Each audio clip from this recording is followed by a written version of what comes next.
Shabbat, Shabbat, come home and rest. Shabbat, Shabbat, Yahowah's best. Lay down the weak, let your soul be free. Shabbat, Shabbat, come back to me. 6 days we work, then we bask. We leave the noise to hear Yah's voice. We listen, we learn, we struggle to know. We walk with Yah through the mikray. Shabbat, Shabbat, come home and rest. Shabbat, Shabbat, Yahowah's best. Lay down the weak, let your soul be free. Shabbat, Shabbat, come back to me. Yes, indeed, Shabbat. You know, I look at the A team that we have gathered here in between the five co-hosts. I'll bet we have 100 years together. You know, we I mean, that's not an exaggeration. JB and I did the blog on the blog this morning, and he was one of the very, very earliest. We've been exchanging emails and working together, supporting one another for at least 22 years, and we're going up against 15 or so with Kevin, with Kirk. We're up there in the 20-year range. They're probably 21 or 22 collectively with Dr. Jeff. Been best buds for a very, very long time. And Leah and I, by email, in terms of when we first met along the way, was almost 20 years ago now. No. Oh, yeah. 6,000 years. Well, 6,000 years. Well, yeah. No, you want to get picky. Boy, is that ever true? What she's inferring here is, of course, is that she was Chinook's wife. She was Noach's wife. In the next iteration, she becomes exceedingly well known.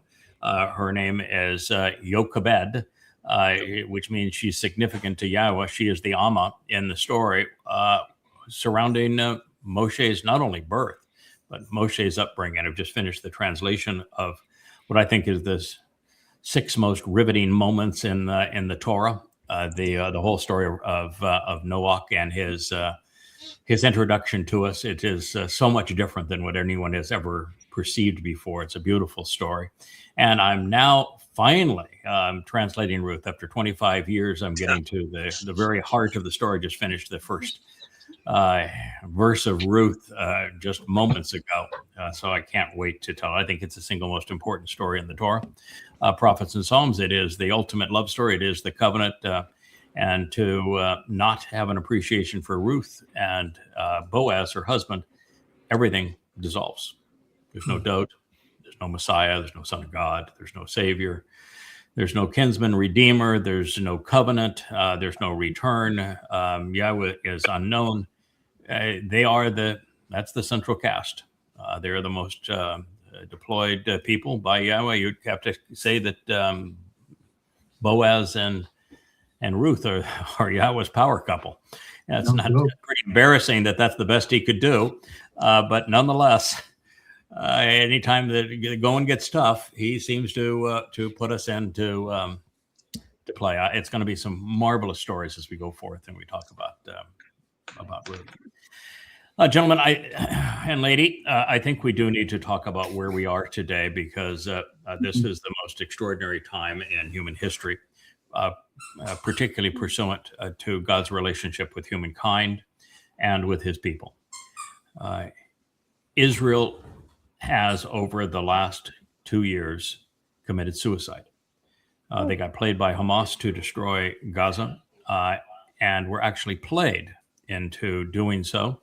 The attack was specifically designed to irritate Israel to the point that they knew that Israel would go into Gaza and destroy it. And they already had all of the propaganda pieces in place to paint Israel as the colonizer, as the genocidal maniacs, before Israel even responded to genocide being perpetrated against them. And shame on Israel for allowing themselves to be played and for losing the public narrative. As you all know, I wrote them a 150-page open letter saying, this is what you're going to do and why it's going to fail, and this is what you should do and why it would succeed. So it was not difficult to figure out what they needed to do, but they did the wrong thing. And then they went into Lebanon. All the wrong things. Yeah, they went into Lebanon twice, and now have gone into Iran twice in winless wars. They had zero chance of prevailing in Iran either time, lost both wars, and now can't figure out why it's checkmate. And don't even want to accept the fact that it's checkmate, but it's checkmate. There is now no hope whatsoever for the state of Israel. The state of Israel is done. It cannot be saved. It has committed suicide. That is not to say that there won't be Yehud saved and Yisraelites saved. There will be. There'll be a final remnant. But to be a remnant, you're going to have to return to Yahweh individually. There is no way to save the state of Israel now. It's over. You got played into a position that is checkmate, and checkmate, that means there are no more moves. Israel, some people are wringing their hands. They we're only bad options or difficult choices. No, you have no more choices. The game's over. You lost. And that's how bad it is. And it's something that should have been obvious to you, because the prophet spoke vociferously of this time, that you were entering the time of trouble. So that would have been on Shabbat. May 22nd of this year, just a month ago, is when you entered the time of trouble. We made that known to you years in advance. We told you exactly what was going to happen during the time of trouble. So I wrote an entire volume appropriately named, what would you call it if you're going to talk about the time of troubles? Well, Yaakov's troubles. Yeah. the time of trouble. 825 pages telling you everything that's going to happen over the next 7 years. And I told that to you a year and a half ago. Laid it all out, and it's playing out exactly this way, and even told you that Donald Trump, the president of the United States, is Rahab. He is Satan incarnate. He is the great betrayer. And I told you he was going to betray you, and you didn't listen, and he has. And you're now in a position where if you don't capitulate to Trump and make yourself vulnerable by not attacking your enemies, if you don't attack them and you do what Trump is telling you to do, because you're a vassal now of Donald Trump. He's your only ally in the world, and he happens to be Satan, and he is your great betrayer. So that was really a stupid thing. But if you don't capitulate to him, he's going to cut off all military aid. He's going to cut off all military equipment shipments to you. He's going to isolate you. He's going to vote against you in the United Nations. There's going to be a Fakistanian state, and all those things are going to happen. And you put yourself in this position. And if you capitulate to him and you don't do anything, then Hezbollah and Hamas and Iran are going to invade. And they're going to take you down. She fell right into Rahab's arms. So you fell right into Rahab's arms. You got played by Muslims. You didn't bother to read goddamn religion. Wrote 5 volumes to you so you'd understand this religion, so you know what you're up against, and you ignored it. And they played you, and you lost. For a I mean, it's checkmate. So there is no saving Israel. It cannot be done at this point.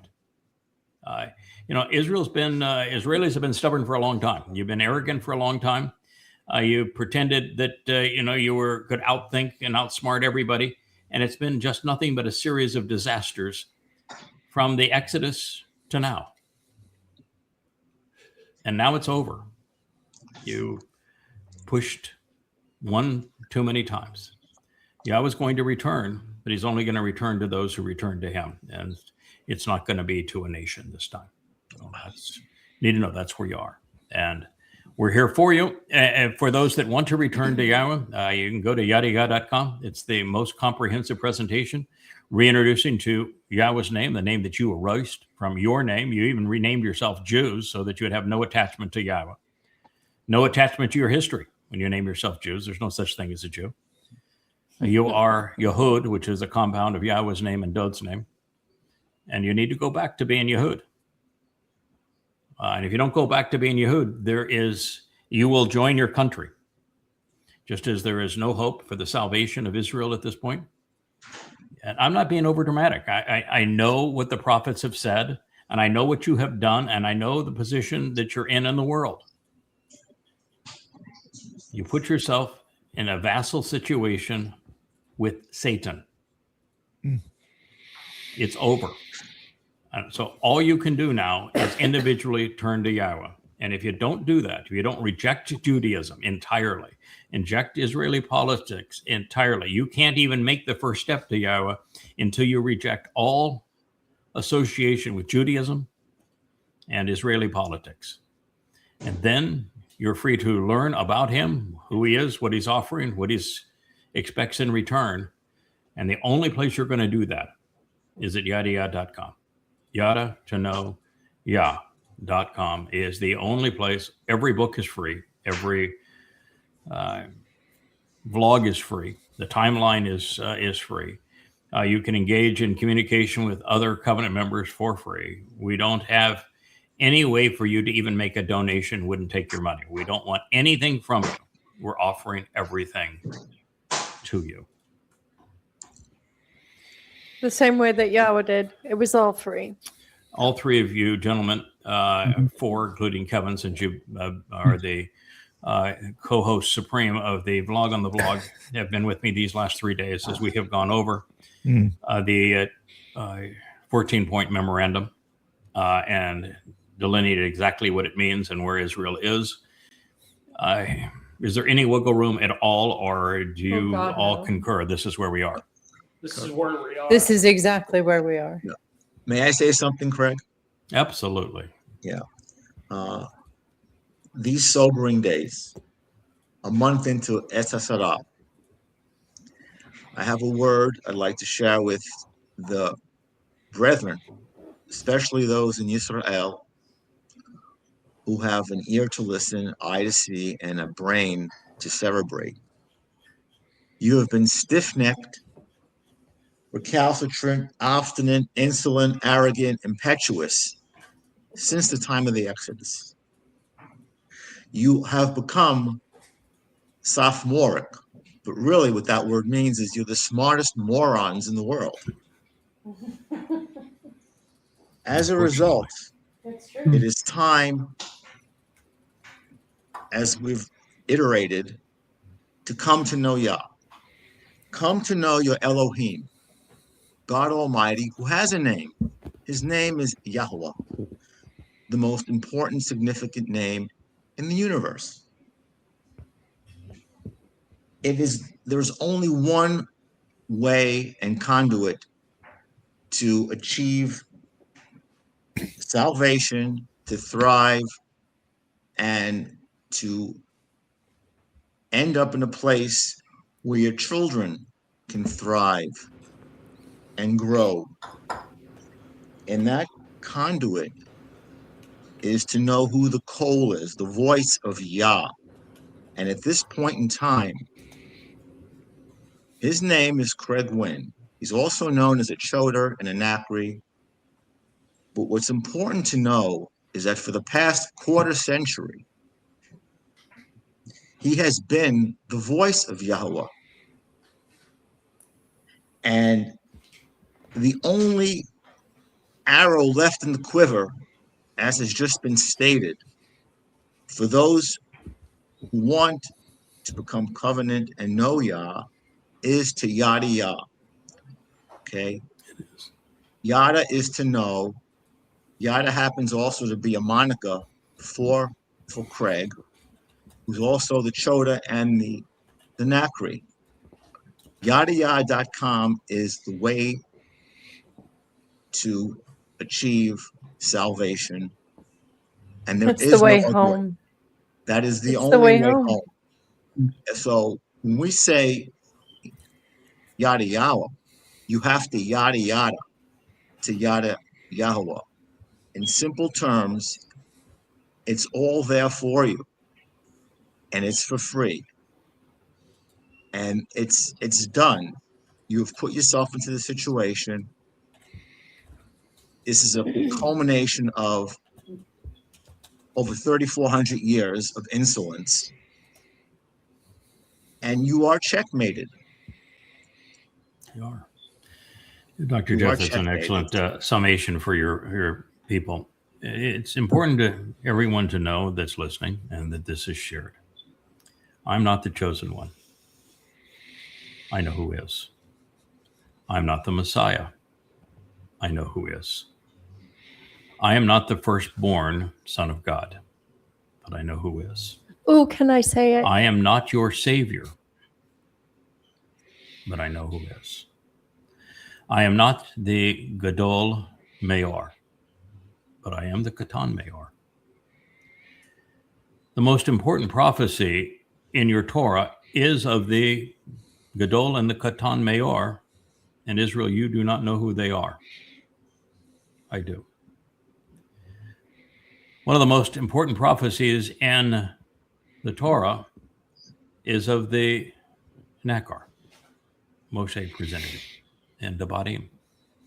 And it says that he will be your savior when the world devolves back into the conditions experienced in Sodom.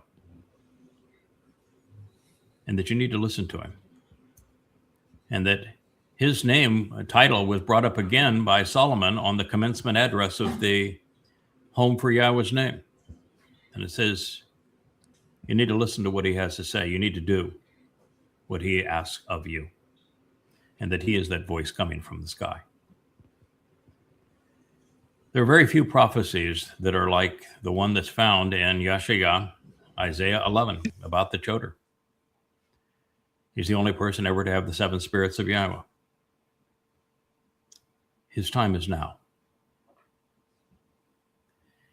There is a final Zeroah. There are three total. You need to know who all three are. There was a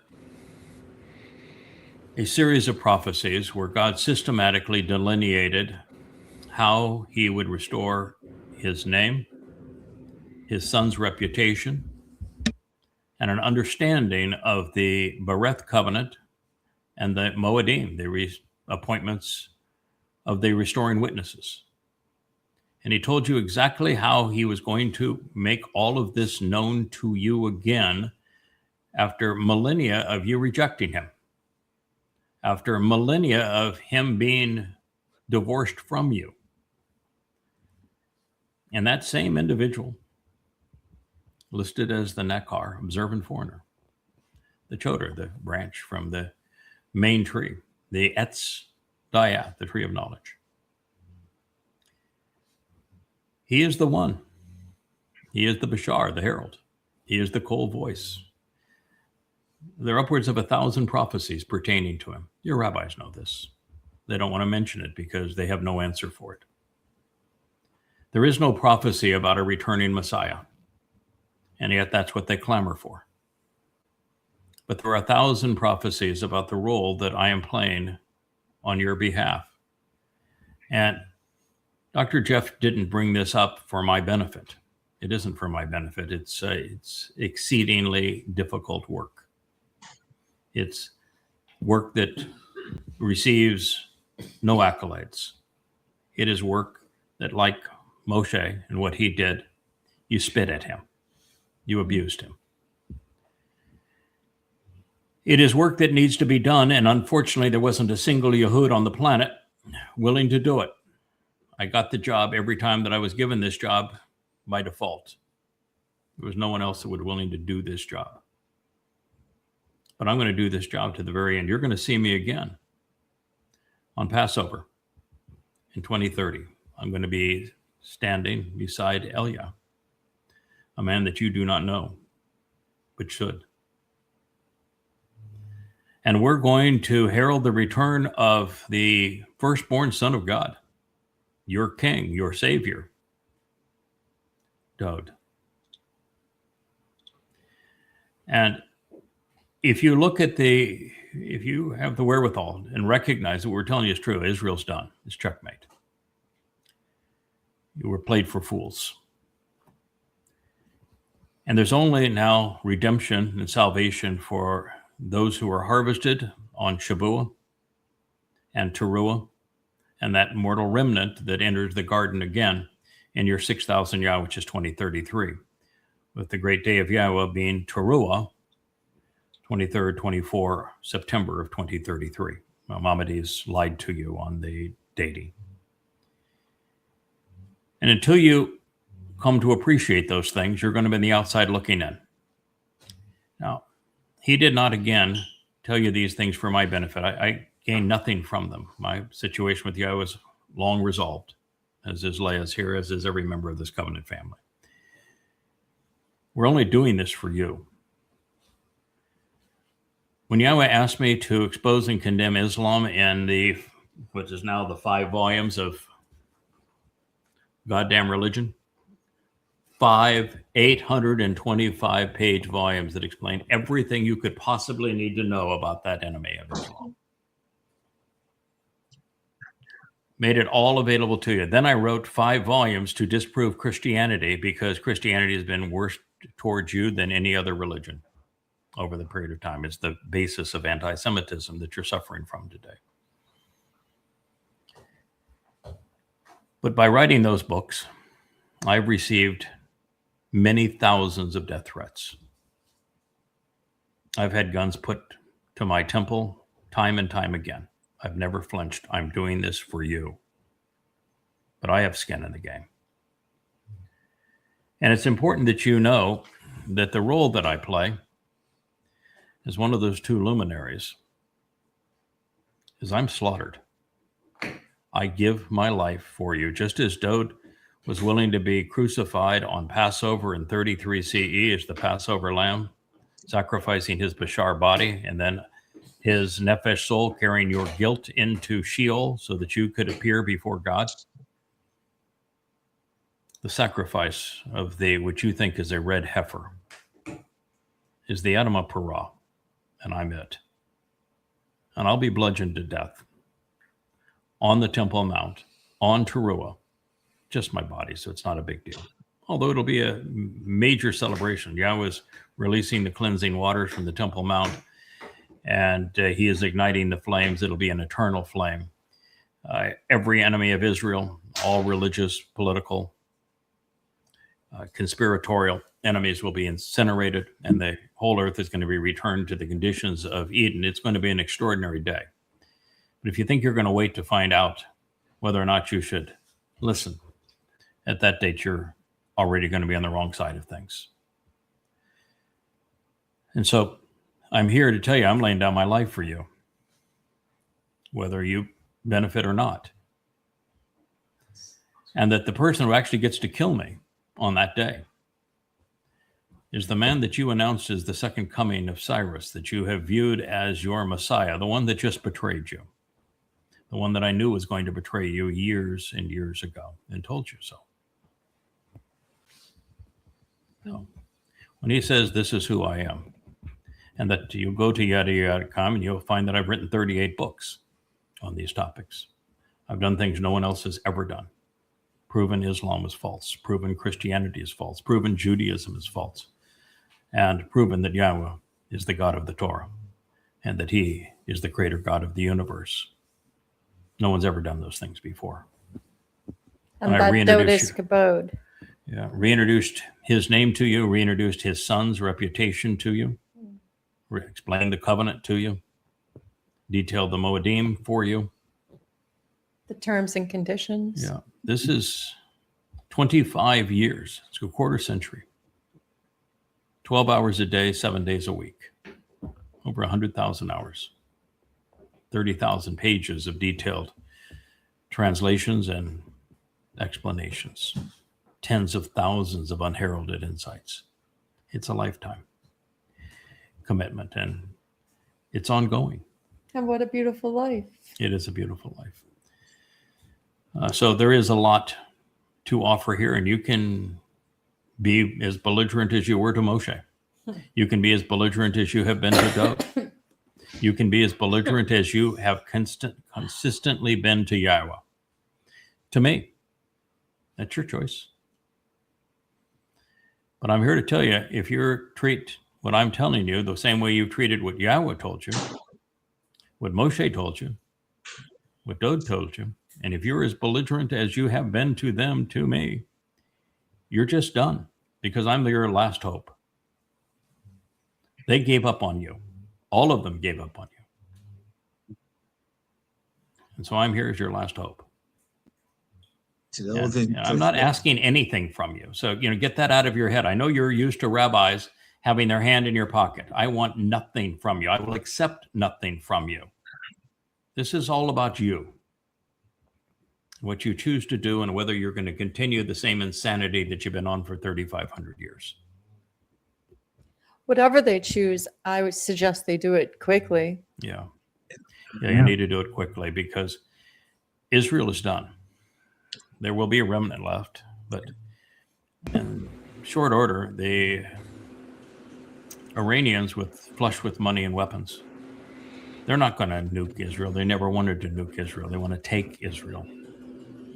They're going to march 4 million mujahideen into Israel. The prophet spoke vociferously about it, in great detail about it. That's what they're going to do. That's what you set up. That's the mess you made. And you will have no defense for it. And no one will come to your aid. Now, I will be there with Elia, and we will be in Jerusalem. And I will protect the area around the Temple Mount in Jerusalem for those of you who are willing to listen. But it's going to be a very tiny remnant of you. And between now and then, most Jews are going to die. And if you're saying that, well, you don't care about Israel because you were one of the Jews that lives in America, well, then you need to know you have no identity. There's no such thing as a Jew. There is a Yehud, but you need to know the difference. And you need to know that the last time anti-Semitism was at this level and there was no Israel. What happened? 6 million. To those This of you time, who by are the way, over the next 7 influencers- years, it's going to be 10 million. That's the number. I don't tell that to you because I want to, but that's what the prophet Zechariah revealed. And the prophets are never wrong. Just want to say He one more told you it was thing, going to be Fred. 2 out of every 3 Jews who are going to die. And by the way, Goyim, you ought not be applauding here because you're on the outside looking in. You can be a Goy and be part of the covenant. Same Torah, same covenant, same Moedim, same Savior, same God. But if you are a religious or political or conspiratorial or militant patriotic Goyim, then the best you can hope for is to die over these next 7 years. That's the best you can hope for. There will be no heaven, absolutely, unequivocally, for any Christian, Muslim, religious Jew, Hindu, Marxist, none. The best you can hope for is death, because those who are viewed as antagonizing God's people are going to be sent to Sheol. And that's an assurity. So be careful what you say. If you're one of the numbskulls out there like Joe Rogan or Tucker Carlson or Candace Owens, or Nick Fuentes, or Donald Trump or J.D. Vance, and you're speaking against God's people, you're going to Sheol. And it's assured now. For those people, there's no hope. The Pope's going there, and every religious advocate is going there. Most political advocates are going there. But not the average rank and file. If you're an ordinary person, your soul's simply going to dissipate into nothingness. And that's not a penalty. It's not a reward. But man is about to destroy this planet. It's far worse than just that Israel is going to cease to exist. Man's going to destroy this planet. It's going to be hell out there for the next 7 years. Anarchy, economic collapse, nuclear confrontation. It's just going to be exceedingly terrible. And there's no way off alive other than through the covenant. And if you want to find out about it, there's only one place on this planet to learn about it, and that's at yahowah.com. And again, everything there's free. Not selling you anything. Go there, check it out, enjoy what you have to read, participate, learn. We'll ask nothing from you ever. Yeah, in fact, this program we were doing it, and we were talking about the fact that nobody that's part of the covenant family has ever paid me a dime, ever. But there are many members of this covenant family who've fallen on tough times now and again. And I have made contributions to them. So no money ever flows to me. I'm the antithesis of your rabbis. We would make a terrible cult. We would. We're complete failures at that. Maybe one of the reasons we We qualify for this other job. Yeah. I don't want your money. I don't want the possessions. I want you to question everything I tell you. Yeah, exactly. I don't think you've ever encountered somebody quite like this, and JB knows it from the beginning. I wrote these translations using an amplified form that I invented, where I actually put the generic form of every foreign term, and if we're translating Hebrew, it's in the parenthetical, so that you can copy it and paste it into any search engine and validate the authenticity of that translation yourself.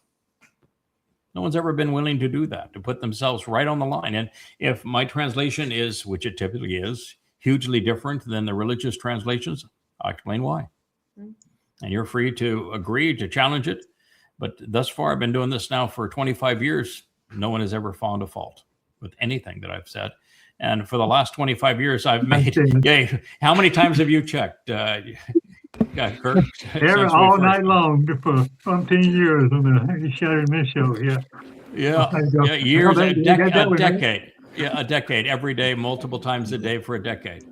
And JB, you started translating, and occasionally you'd say, "Boy, I don't get how he got that definition." And you'd shoot me an email and said, I've done pages here, and everything checks out, but I don't get this word. How did you come about that word? And it was almost always the same thing, is that I looked at the actionable root of the word. I scrubbed it of its diacritical markings and looked at every cognate of that word, and was able to see that it was a compound word and that these were the components of it. Therefore, this is what it means. And how I was able to show that in other places it was used, it led you to that same conclusion. Yeah. So we did that a lot of times, didn't we? Oh, yeah. Yeah. Got to the point where I learned to do that. Yeah. Stop having to ask. Yeah, you got good at being able to do the same thing. Because I wouldn't just give you the answer. I would tell you, this is how I came to the answer, which is a much better way to go about it, isn't it? Yeah. So that's where we are, and that's who we are, and that's who you are, and hopefully here we are on a map. Yeah, you and we can be a match. Consider this online dating. Shall we introduce the song now? Let's introduce the song now. I'm going to go out on a limb and say that the song is Little Bird. Little Bird Knowz. Little Bird Knowz. Okay. Yes. And who did the spelling for nose? Oh man, the editors didn't spell check that, did they? Darn it. No, that's it's on hip. Purpose. You're just It's not. hip. You're just not. We know it's hip. on purpose, Leah. You're just not cool. That's Okay. all. If I have to explain When it, your wife tells you you're not cool, You're that's just not cool. that's a bitter blow, man. you're lovable. You're just not cool.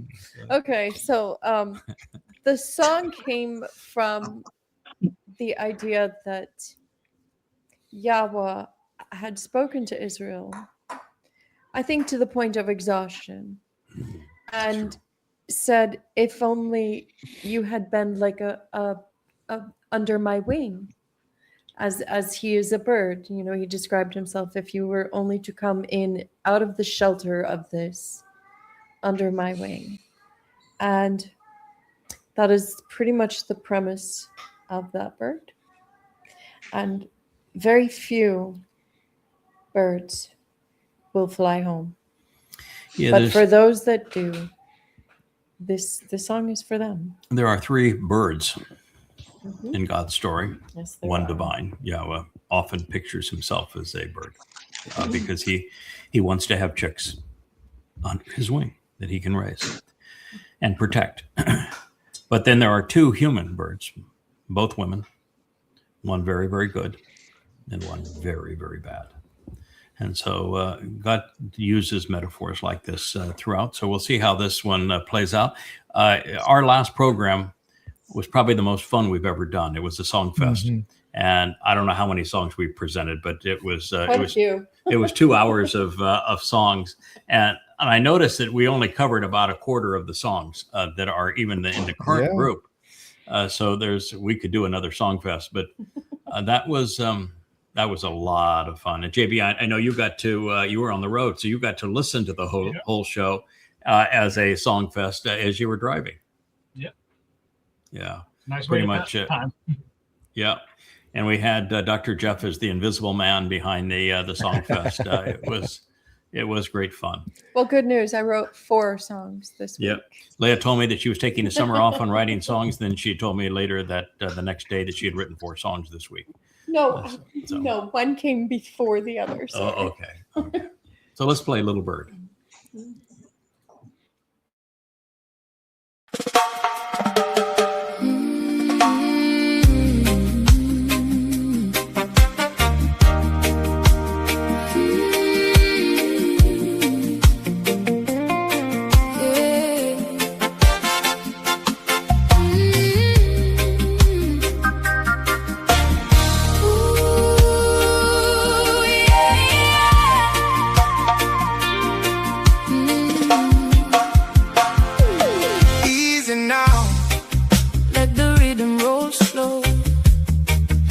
A child in the shadow, not knowing what I know.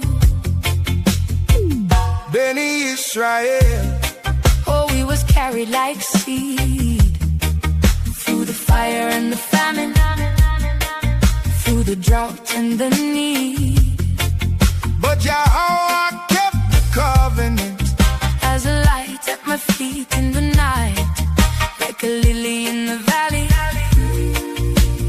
Fire in the height, and God, he came with a crown. The jewels are his own people, and the rule will never depart his hand. But the story got bent by the evil house of Shaw, and by the wicked mouths of men. They took the songs and made them bitter. They took the name, made it not. Try to whitewash the truth and shift the blame, but I still sing like a bird. I sing a song of delight. Oh, this little bird knows Yahowah's love don't ever let go. From the house to the road, from the lost to the light. Yada in the morning and I'm alright. Yeah, I'm alright. Little bird in your sight. Yahowah, Yahowah, you hold me tight.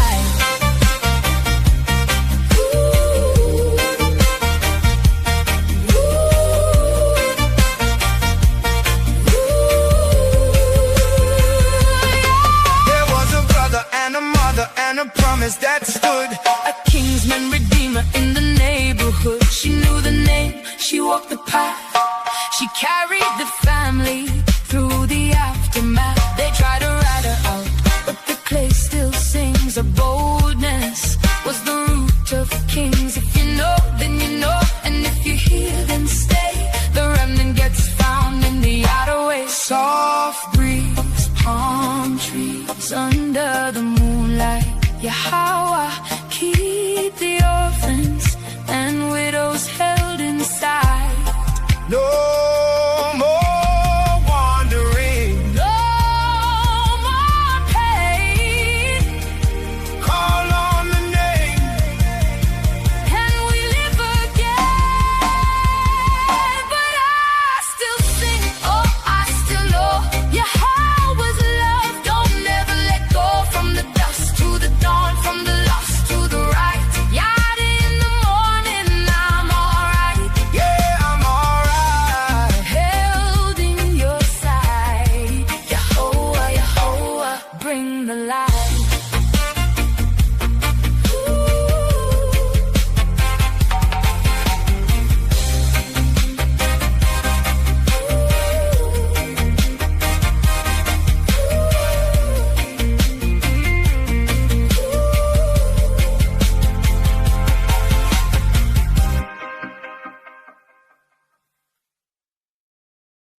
I don't know, Leah. You made me look reasonably cool. I felt Looking that- cool and being Can you cool. hear me, Nick? Yeah, cool enough to get the pretty girl anyway, huh? Hey, you know, absolutely. Yeah, hey, we're talking about being cool. There's Mr. Cool right there. There you go. Mr. Wookie. Wookie, Cool. wookie, wookie. Yeah, there's the Wookiee. He decided that he wanted to finish my cappuccino, which he did. There's my if I get it here, I guess I can put it over there. There it is. There's the cappuccino. It's now been Wookiee, and I had some watermelon juice, and he decided that he would take down the level. I guess it was too tall for the show. Thank you. That's grapefruit juice. Oh, grapefruit juice. Yeah. Well, thank you, Wookie. You actually drank grapefruit juice. That is Really? He's not supposed to drink that. That's crazy, Wook. Wow. That is a beautiful song, a fun song, upbeat song. Nice to see everybody getting along as a happy family throughout that song. Loved it. It's a summer song. Yeah, beautiful done. Yeah, beautiful song. And that's where we're headed, by the way. We're going back to the garden. So if you like paradise, paradise awaits 7 years from now. At the end of the time of Jacob's trouble, we are back into the garden. It's going to be a paradise just like that. And then nothing but smiles. So it's a marvelous thing that we have to look forward to. All right. What I would like to be able to do is to resume in the series Luminaries. We've been doing the Luminary program out in the Ocean Studio the last 3 evenings as the sun sets. It's really been beautiful presentations of the evening out there. Remarkably beautiful. And we had just opened what is now chapter 10 of the unpublished volume 6 of Coming Home. It's called Maorith, Luminaries. And it's a progression of everything God has to say about the 2 most important players in his story, who he calls luminaries, Maorith. He calls them signs of the Moedim. So these are the individuals who volunteered to fulfill the Moedim. And that's no cakewalk because, well, Passover, Dode was crucified in 33 CE, fulfilling Pesach, and his soul went into Sheol, hell, to carry our guilt away on Matzah, so that he could celebrate Bikurim as the Bakur of Yahowah, which is firstborn children. And I mean, Shabbat, as we approach it, will be bittersweet. It'll be a lovely harvest for the covenant family coming up on June 11th of 2027, but we'll be a full year into the time of Jacob's troubles by then. And so it's going to be very painful as a departure, and we're going to be gone for almost 3 years, returning on Passover in 2030, as Israel has accepted Trump into Jerusalem. He's going to leave the White House, the United States, in the 29th of January in 2030 during Ramadan, and he's going to announce that he is a god on the Ides of March in 2030, and the 18th of April, which will be Passover, is the day that Elia and I will arrive. Fortunately, the Dome of the Rock in Al-Aqsa Mosque will be destroyed by that time, so that the Temple Mount will be a decent place for us to set up shop. God's going to bring back a restoration of the tent of the restoring witness. The Ark of the Covenant is going to be brought back. We're going to have the 10 tablets of stone. We'll have an original autograph of the Torah at the time. It's going to really be an extraordinary situation. There'll be a message board that plays above us. That'll be really quite something. It will play these programs and excerpts from the books. And it will be above our heads the entire time that we're there. And of course, we're going to be impenetrable.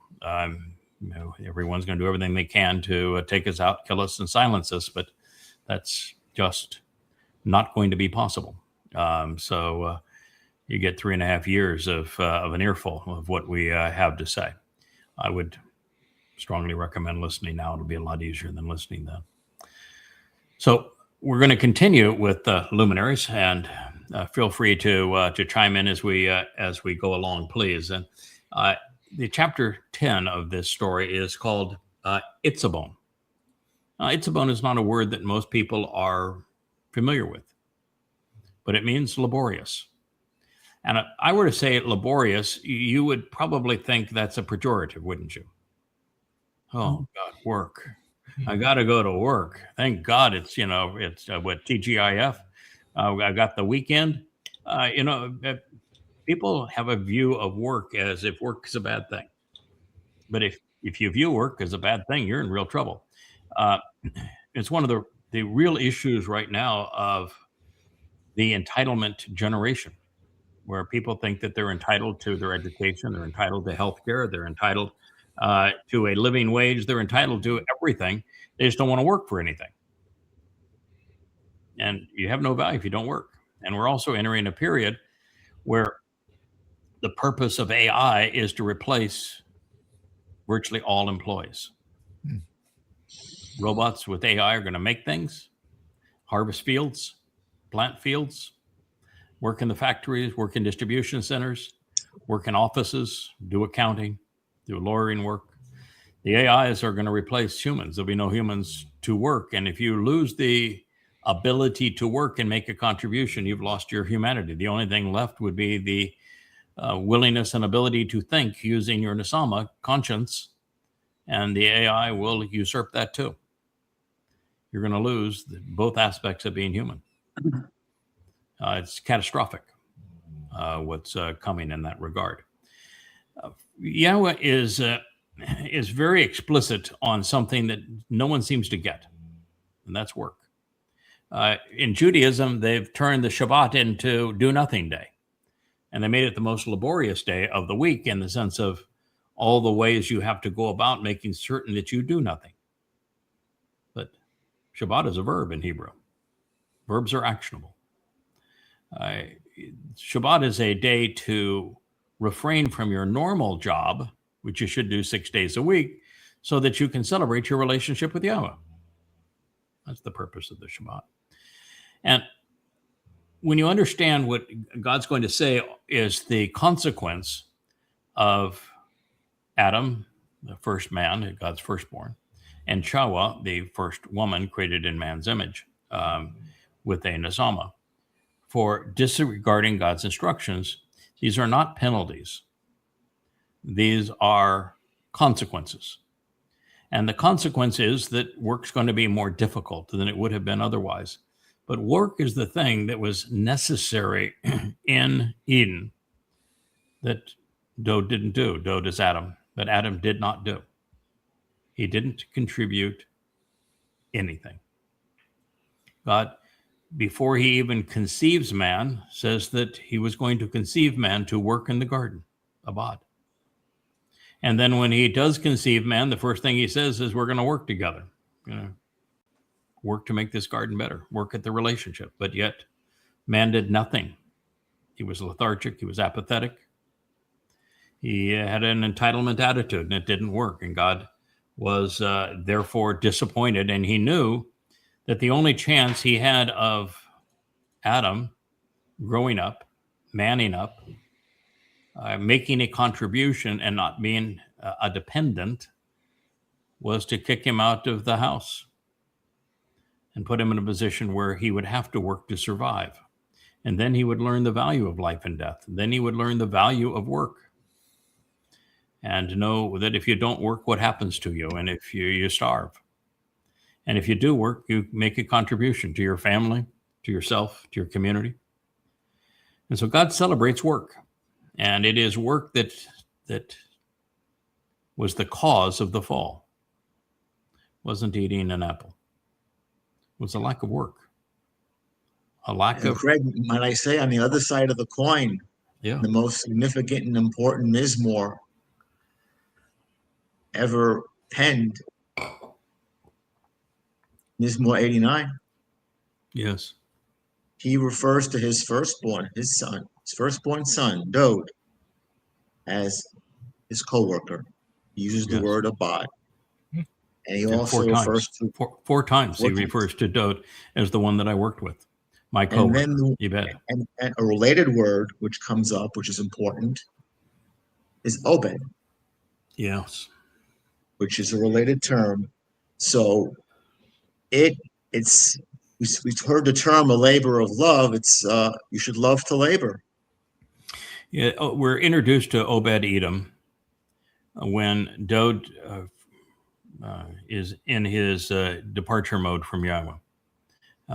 He turns against Yahowah when he is bringing the Ark of the Covenant into Jerusalem, and a man interferes with the message that God's trying to send of how it's going to be a bull that's going to pull and relocate the Ark of the Covenant in its proper place. And that bull plays a story all the way through from beginning to end of God's story. There's three animals that God uses: the bull, the ram, and the goat. They are Dod, myself, and Elia. And the bull is bringing the Ark of the Covenant into Jerusalem. It wasn't about to fall over. It was going over a threshing floor, which means it was really flat then.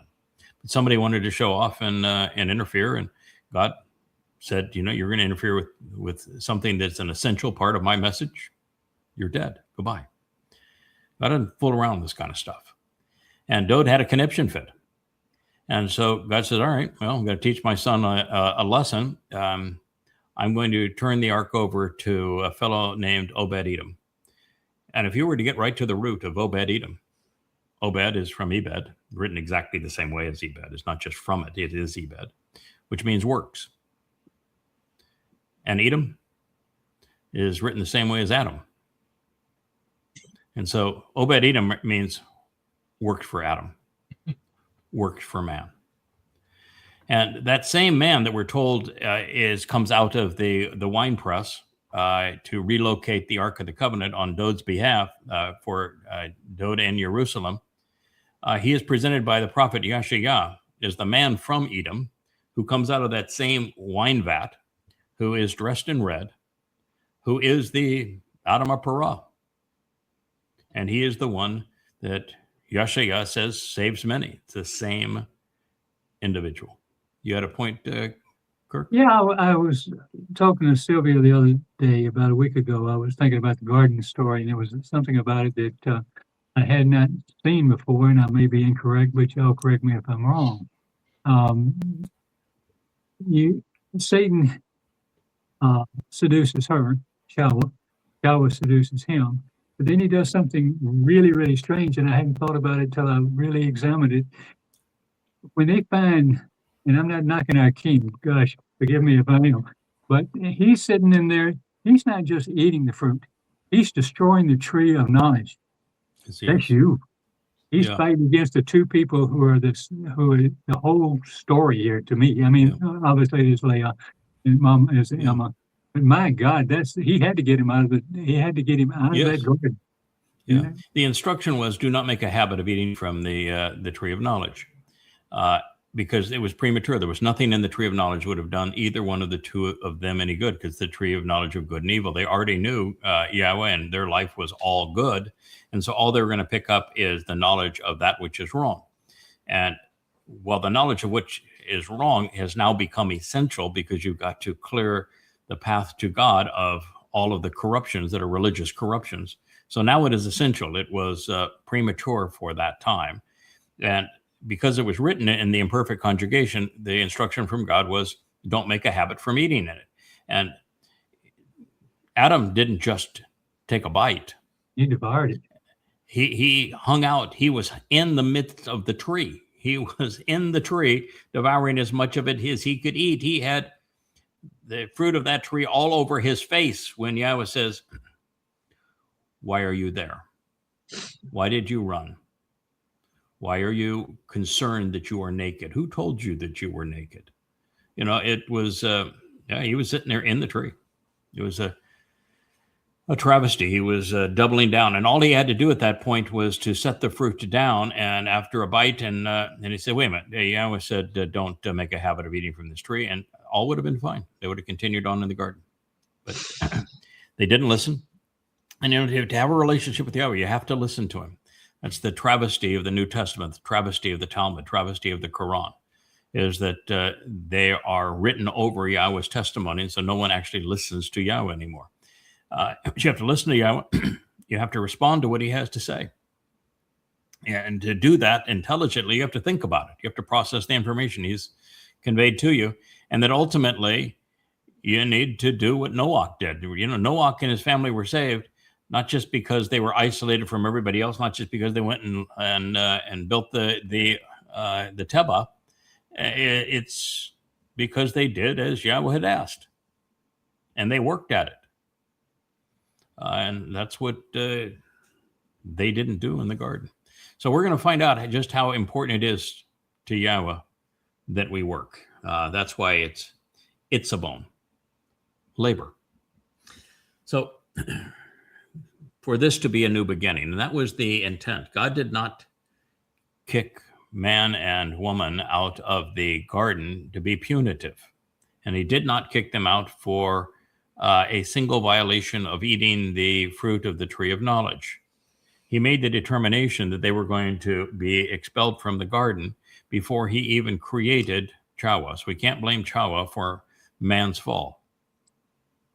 He said emphatically, I'm causing the fall of man. And he said it's not good for man to be alone, which means that he had decided that he was going to walk away from the daily contact that he had with Adam, because Adam was not interesting, because Adam wouldn't engage. God realized that what every parent of a lethargic child realizes. If you have a lethargic child who has you've been unable to inspire, to learn and to grow out on their own and make a contribution, the only thing you can do is to love that child enough to set them out on their own. Because if you coddle that child in your house, you will have a vegetable. And that's what Yahowah was trying to prevent. That's why they were being sent out of the garden. So now, with that being the new opportunity to reboot, to reestablish some parameters, revealing how we would get from, well, there, which was not a very encouraging place, to here, which now is, the issues would have to be resolved. And they were the following. They were a short attention span. I don't know if you know this, but how the brain works in terms of if you hear something, like you heard me talk, every one of you heard me talk on the radio, which is how you ended up going to yadayah.com and beginning to read.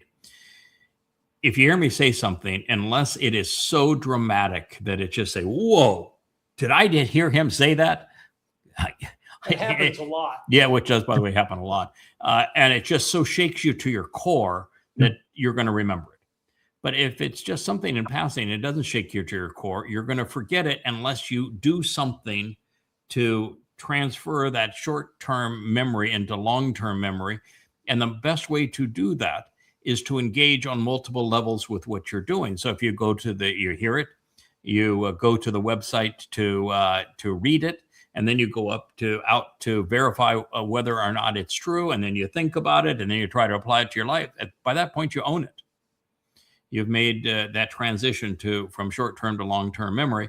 Obviously, Adam did not do that. That's why he didn't pay any attention to what God's instructions were. So, short attention span, the fragility of human relationships. Adam and Chawah didn't get along very well. It's just a fact. I mean, they were wearing nothing but a smile, and she was really, really pretty, and he was a handsome fellow, and yet they didn't consummate their relationship, at least productively, with a child until well out of the garden. So that tells me they weren't getting along real well, and she brought him in on her scheme, and that's not exactly a complimentary thing to do either. And he did not have the wherewithal to challenge her. You don't have if you're unwilling to challenge your mate when they're wrong, you don't care much for them. You're just a wimp at that point. And so they didn't have a very good relationship. And it's clear that there was misplaced trust. It's clear there was a sense of entitlement. And Chawah made the decision she made because she wanted to be like God. She wanted to be a goddess. That's a sense of entitlement. That's the problem with our society today. A failure to appreciate the value of work is probably the single most important issue. If somebody gives you a beautiful home and it's all furnished and it's in the nicest neighborhood and it comes with a gardener and a pool man and you mechanics and full staff, and you don't have to do anything, and it's just given to you, you have no appreciation for it. But if you worked for it, if you planted some of those flowers and plants, if you're watering them and nurturing them, if you picked out that furniture and you've placed it all in these places that you want it to be, and that you've fixed the plumbing and worked on the electric, and you made a contribution to your home, then you value it. And the case with Eden was they didn't value it. They made no contribution to it. And so they didn't value work, and they had a preference for lies over truth. So the path back would remain really quite long, and it would be challenging. And it would begin with some boundaries. So here's what God had to say. Yahowah, which is the proper pronunciation of Yod He Wah He as directed by the Torah. Torah tells you how to pronounce the Wah as the O. That's where the O sound comes in Torah. And the Ah sound at the end of Torah is the same Ah sound as the end of Yahowah. So it's as directed by his Torah teaching regarding his high existence. Yahowah, when he introduced his name to Mosheh, who, by the way, knew his name before he asked. His mother was named Yochebed. Yahowah is significant. So he was fully up to speed with who he was and what his calling was going to be. He just didn't want to go back to Mitzrayim because the last time he was there, the people he was trying to protect and save mocked him and treated him like crap. And he says, why would I want to go back there? Those people are really nasty. But Haya is the verb that Yahowah says is the basis of his name. It is a verb. It means to exist, and it has the hey and the yod on another hey. And so with that in Torah or with shalom, you get the O and shalom from the wall. You know how to pronounce Yahowah's name. It's not a secret. Never been a secret, but no one knew it. Why didn't they know it? Because they weren't observant. Why weren't they observant? Because they didn't care. They'd prefer the lies of religion, Hashem, Jesus, Allah. And those are overt lies, easy to disprove, but you got to care. You got to have the want to if you're going to disprove the lies and learn the truth.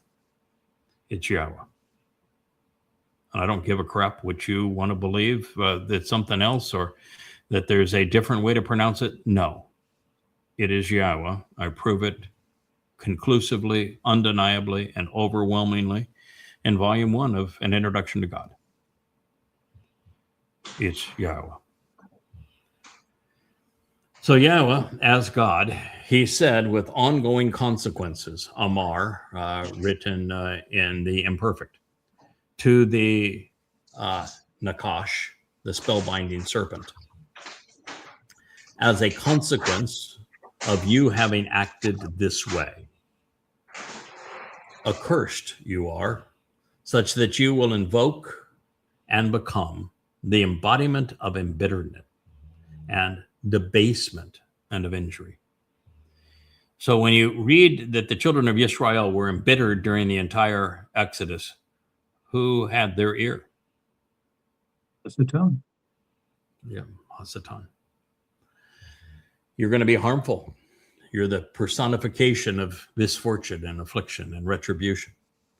More than any other beast, more than any form of life. You know, there's so many people now that are saying that, well, Baal is the great dragon. It's Baal's fault. No, Baal is just a name, one title that Satan has coveted. He is Hasatan. He is the adversary. And as the adversary, he conscripts titles and names that are actually positive ones. Baal means husband. Yahowah himself refers to himself as a Baal. Asherah. Asherah means beneficial and to show the ways to the benefits of a relationship. And so he confiscates positive names and titles to try to make himself appear like he's God.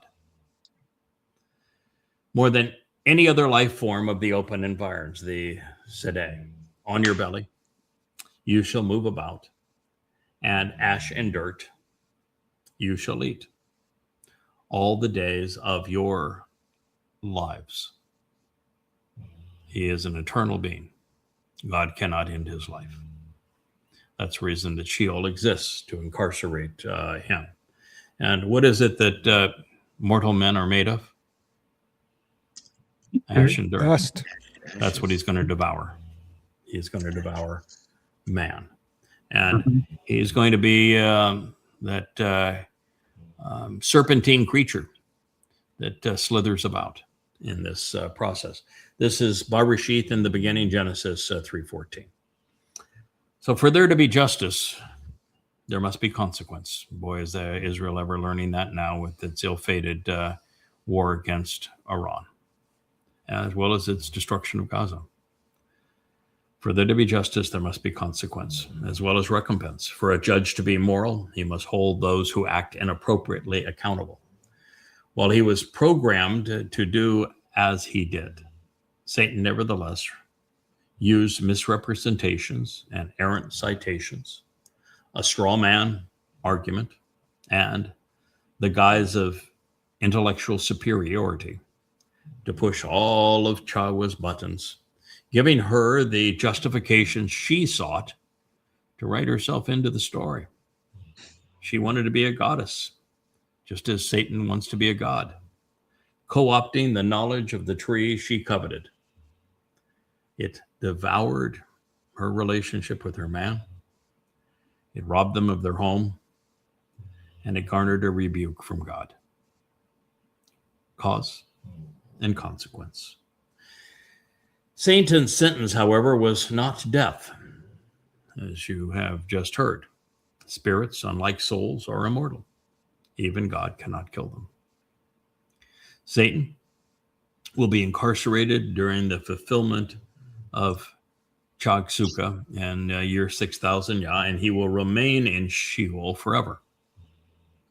He is a tool that will have outlived his purpose, his usefulness, and he'll be tossed away to make room for more refined implements and to improve the workshop. However, it's not so much a punishment for Hasatan. He actually did as he was programmed. So people don't understand about the Ruach as a cherubim that is Hasatan, the adversary. The Malachim as spiritual messengers, and there's 50% of the time that Malach is used, it speaks of a human messenger.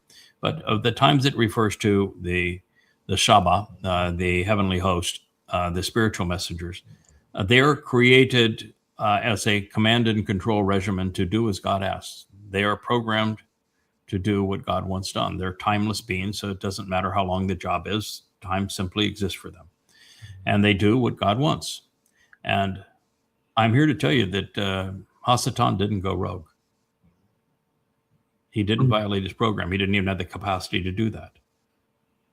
He was programmed to do as he did. And you might say, well, why would God program someone to deceive? Choice. Yeah. Free will. Well, free will is half of it, yes. Free will is an important part of it, too. You can't choose God unless there is a credible option of not God, correct?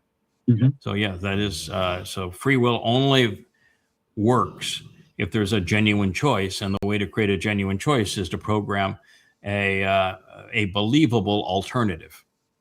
And Satan certainly did that. There actually is another reason, and it's far more profound and far more uncomfortable for people probably to deal with.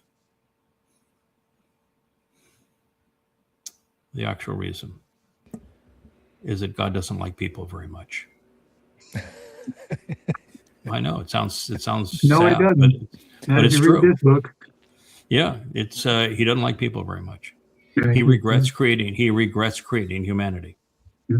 You know, I may not be all that great a guy. And so I can complain to Yahowah and say, you know, why didn't you deploy somebody else? You've been using me for 6,000 years now. You think that and you put me in the toughest spots of all. And sometimes I've hung there for a very, very, very long time. Couldn't you find somebody else, you know, because these are all tough jobs that you've given.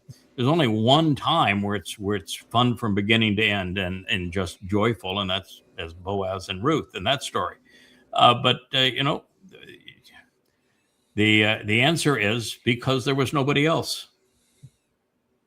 Because when God said that the first thing he tells us after Adam and Chawah are out of the garden, and that Nasalma man conceived many men and women.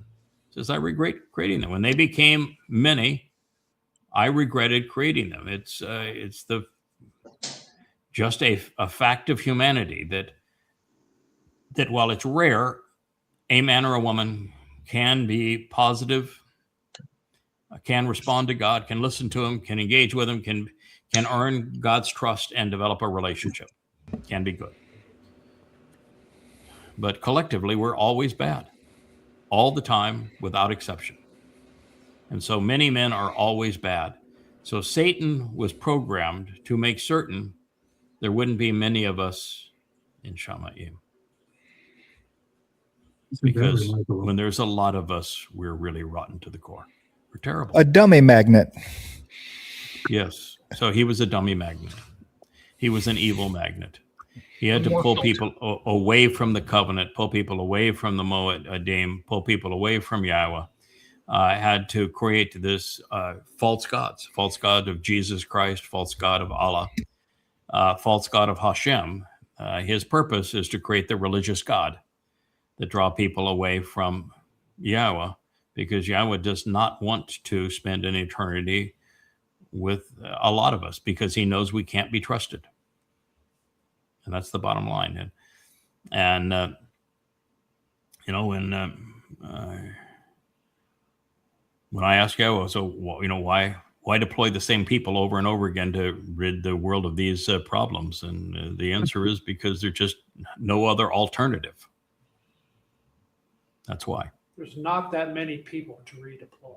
No, there's not very many people that he can redeploy. It's yeah. So Satan exists because God doesn't like people very much. He was right on the edge of ending the Nasalma man experiment. If you don't know what a Nasalma man is, humans, apart from the gift of the Nasalma, which is a conscience as opposed to consciousness, the Nefesh is consciousness. All animals, including all Homo sapiens outside the garden, had consciousness, had a soul. It's a construct that exists outside of the three dimensions that we understand. It is the only part of us that has any value going forward. All animals have one. It's the ability of an animal to observe and respond to their environment. And God didn't have a problem with Nefesh animals. It's when he gave these two people, a neshama, a conscience, the ability to reason, ability to be moral, to think, to discern, to discriminate, to make logical connections, to be wise, that we used that tool for evil. We created weapons, we created religions, and we made ourselves obnoxious, and it put God in a difficult position. So if you think it's unfair that God would create a being that he doesn't like, and it's going to have most of those beings simply die, well, that's not a penalty. You get your life. You get to live on this marvelous, beautiful planet, wherever long that is, with free will and with a Neshama conscience. And at the end of your life, it's just the end of your life. There's no penalty. There's no reward. That's all a plus. God didn't take anything from you. He gave you something marvelous, absolutely wonderful, the gift of life. But God can't do anything more with you because he doesn't know you, doesn't trust you. And he knows he can't trust you because when there's lots of you, you are untrustworthy. And he couldn't even trust his firstborn. And when you realize what God wants to offer, God is a seven-dimensional construct. He created a three-dimensional being with a seven-dimensional soul, but a three-dimensional being in a perfectly protected garden. That's what our planet is.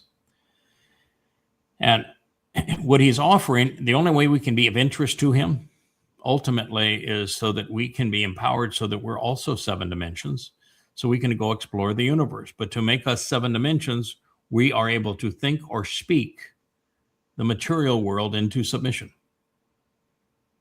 We can say to that bookshelf behind me, I want you to be the ocean, and it turns to water. We can say to a star, I want you to go dark now, and it will. And so we can do enormous damage to life and to the universe and to many other things if we aren't willing to listen to what Yahowah says going forward. You know, here's some guidance. You can do this, shouldn't do that. And if we're not willing to listen and we're not trustworthy, we'll screw everything up. And so God wants men and women that he can share his universe with and share life with and share experiences with and raises his children, but that he knows he can trust. And there's not a lot of those. So that's the reason Satan exists, is to make certain that there's not a lot of those. And so that he can also make certain that those who measure up to what he is looking for will have done something extraordinary. They will have separated themselves from the world of pervasive religion and politics and militarism and conspiracy to come clean of those things and then come to know him. That's an extraordinary amount of effort. And you're going to make mistakes. You're going to be kicked along the way. You're going to be spat at. And you're going to have the chance to prove to God that you can learn from your mistakes and you can get up once you're fallen. You can remove obstacles from the path and you can reach out and help others and you can make a contribution to humanity and to this relationship. Hasatan is there to keep those who don't belong out. So he did as he was programmed. Quite certain that you've never heard that before. Or if you're part of this company, you've heard it before because we've talked about it before, but not out there. Yeah. Perry, have you ever heard that before? Just from you. Yeah. But it's the way it is. And they can't comprehend it. They No. can't comprehend. Shut your pie hole and listen. Yes. Chawah would have been much better off if she had listened to Yahowah and to Adam and not listened to Hasatan, but much better off if she had not opened her yap and made a mess of things. And she did. But then again, what's her name mean? What does Chawah mean? She means something. She speaks her mind. She speaks her mind. That's what it means. Yeah, it does not mean life. That would be Che. It's Chawah. It means to speak your mind. And she did. And that mind had some really nasty things in it. Yep. She wanted the same thing Hasatan wanted. He wanted to be like God. That's what he was programmed for. She wanted the same thing. You mentioned, Craig, the problem that we have today. Mm-hmm. It's an ancient one. The word Shema, think of how important it is. It's used in Devarim, 6:4. Most simple, foundational You're right. statement he's made. And even the rabbis just screw it up. Oh, Yisrael. Yahweh is our God. Yahweh is one. They removed Yahweh's name both times, erased it. And they turned Shama, listen, into a prayer of yabbering. You can't screw it up worse than that. Now, as I talk about Hasatan, he was programmed to do these things. You say, well, you're being sent to Sheol. That's a terrible punishment. Not for him. It's simply relocation for him. And he's going to be the ultimate potentate and purveyor of everything that is going to be ubiquitous in that place. And so he's going to be surrounded by those who believed him, those who worked for him. The likes of the Donald Trumps who is now Satan incarnate is going to find out, well, Satan betrays you. Look what he did to Paul. And look what he did to Shaul. Look what he did to Muhammad. He always betrays those he possesses. So he has long been the god of religion and politics, and he's going to continue to be the Lord of religion and politics and Sheol. So it's not a punishment for him. Now, the penitentiary over all of Sheol, which is indistinguishable from my black hole, time is infinite, but nothing escapes, was made particularly for Hasatan and his colleagues. It is a lightless prison separated from God. It is essentially a single dimension existing eternally throughout time, where the pressures are so intense, minute particles which comprise matter are consumed, and ultimately nothing escapes, and only time survives. That is a definition of Sheol. There are no fires. There are no tortures. It's just eternal separation. And you don't get there unless you have abused God's people or led people astray. If you're promoting conspiracies and anti-Semitism, well, consider yourself with a confirmed reservation. So there are three ways to interpret God's message, I think, to the adversary. The simplest would have been to have understood it by this would have been appreciated, I think, by the first person to hear the story. Satan's approach inflicted pain and suffering, and he was going to be held accountable. Groveling on one's belly and eating ash and dirt, it's not a particularly appealing thing. Oh, okay. Simple. Spiritually, Satan was cast down, and as a result, his days are spent in the material realm, feeding off of humanity's filth. Moreover, since man was created from the very substance Satan was predicted to consume, we know that the adversary intended to prey upon man. So it's little wonder religions are deadly and that Allah is presented as genocidal. Scientifically, the century's leading astrophysicist, which would be Stephen Hawking, invested the last decade of his life advancing the theory which is suggested here, that matter can be consumed. He postulated that this condition exists within the confines of black holes. While most scientists have remained skeptical of his conclusions, largely because the fundamentals of physics are based upon the conservation of matter, Hawking, who died in 2018, was inadvertently confirming what Yahowah has revealed here. So before we would move on to what Yahowah said next regarding the serpent, as stated previously, there is every reason to conclude that Satan was conceived and that he was programmed expressly for this purpose.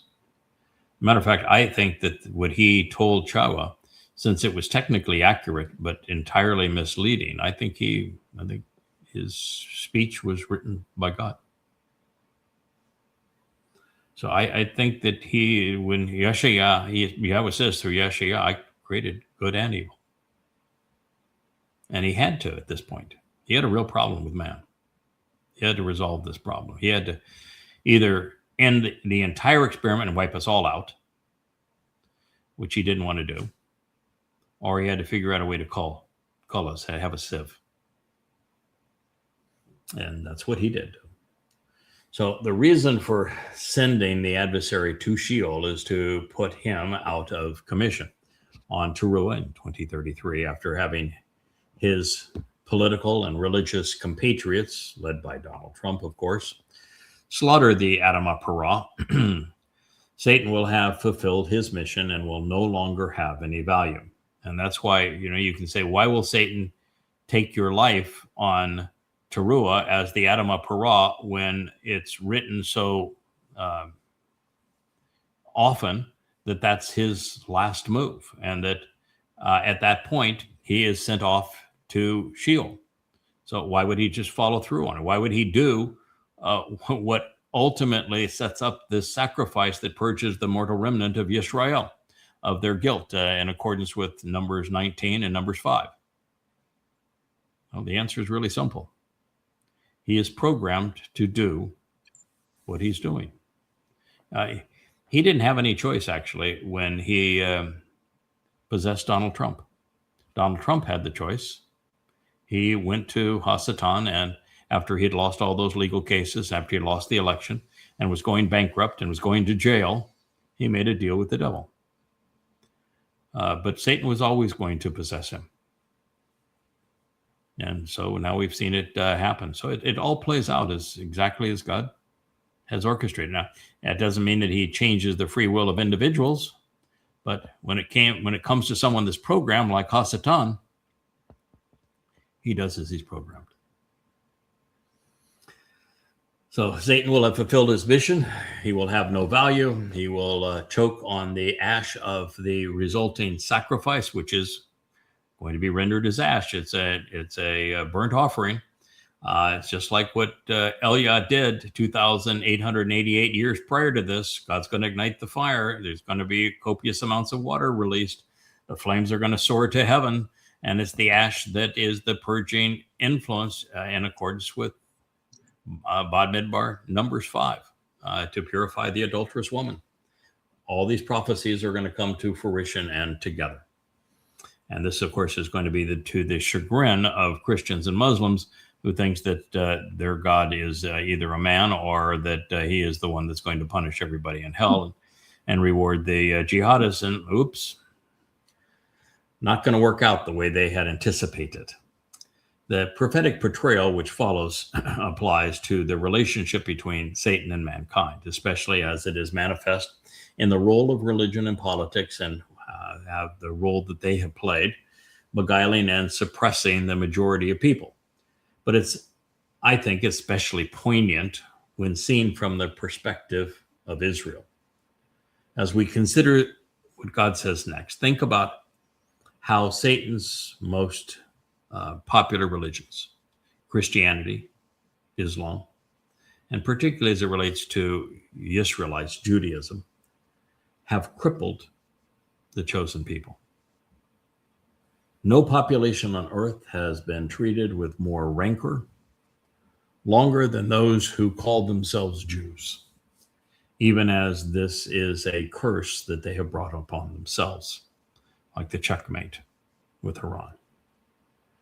When realizing that rabbis created all three religions, Judaism, Christianity, and Islam, Paul was a rabbi. They taught him to do what he did. And they failed to correct him when he created a false caricature through identity theft of Daud, the actual son of God and Messiah. And rabbis sold Muhammad the Talmud readings that became the Quran. And Rabbi Akiba created rabbinic Judaism when he foisted a false Messiah of his own in Bar Kokhba. He brought the wrath of Rome on Israel. He called it the diaspora, led to the Holocaust. The Israelites are responsible for all three religions. So as we move into the next statement, we are left to ponder the intent of Shoof. It is commonly rendered crush when being perpetrated against the serpent, and then strike when rendered against man. Since it is frequently, or infrequently used, I should say, the only trustworthy source regarding the intended meaning is actually from Daud, because he used Shoof in the 139th Mizmor, one that we will present and consider forthwith due to its implications. And in it, Daud, speaking to Yahowah, wrote the following. And we have to do this, otherwise, if a word is used infrequently and there's no obvious root of that word, the only way to know how to properly translate it is to go to sources that you know are credible. Daud's credible. When he wrote his Mizmor in the last 10 years of his life, he was back into a ideal relationship with Yahowah. He said, "So I say, surely, darkness and obscurity will shoof me. So I say, surely, darkness and obscurity will shoof me. But the night will be illuminating after me." So in this case, cover or envelop would seem to be the most obvious and appropriate renderings of Shoof, wouldn't you say? So I say, surely darkness and obscurity will cover me, will envelop me, but the night will be illuminating after me. Why? Because he is the Gadol Meor, right? He's the Gadol Meor, and his people and religions are going to obscure who he is. But he will be brought back into favor. His brilliance is going to be restored by the Khatan Mayor that is the one who rules the night. The moon's going to reflect the sun's brilliance and bring him back to prominence, and that's what this is saying. And it's said, this is said hundreds and hundreds and hundreds of times. So with this in mind, Yahowah told his son's adversary hostility and animosity. So we've defined Shoof, and we've actually defined Shoof, set it in the context of the Khatan and Gadol Mayor, which is handy. Hostility and animosity and adversarial hatred, enmity, and deep-seated dislike, even rancor and bitterness. I will constitute and establish, I will place and impose between you and between the woman, and between that which you sow, Zerah, and her offspring, Zerah. He himself will repeatedly Shoof, cover and conceal you, first and foremost.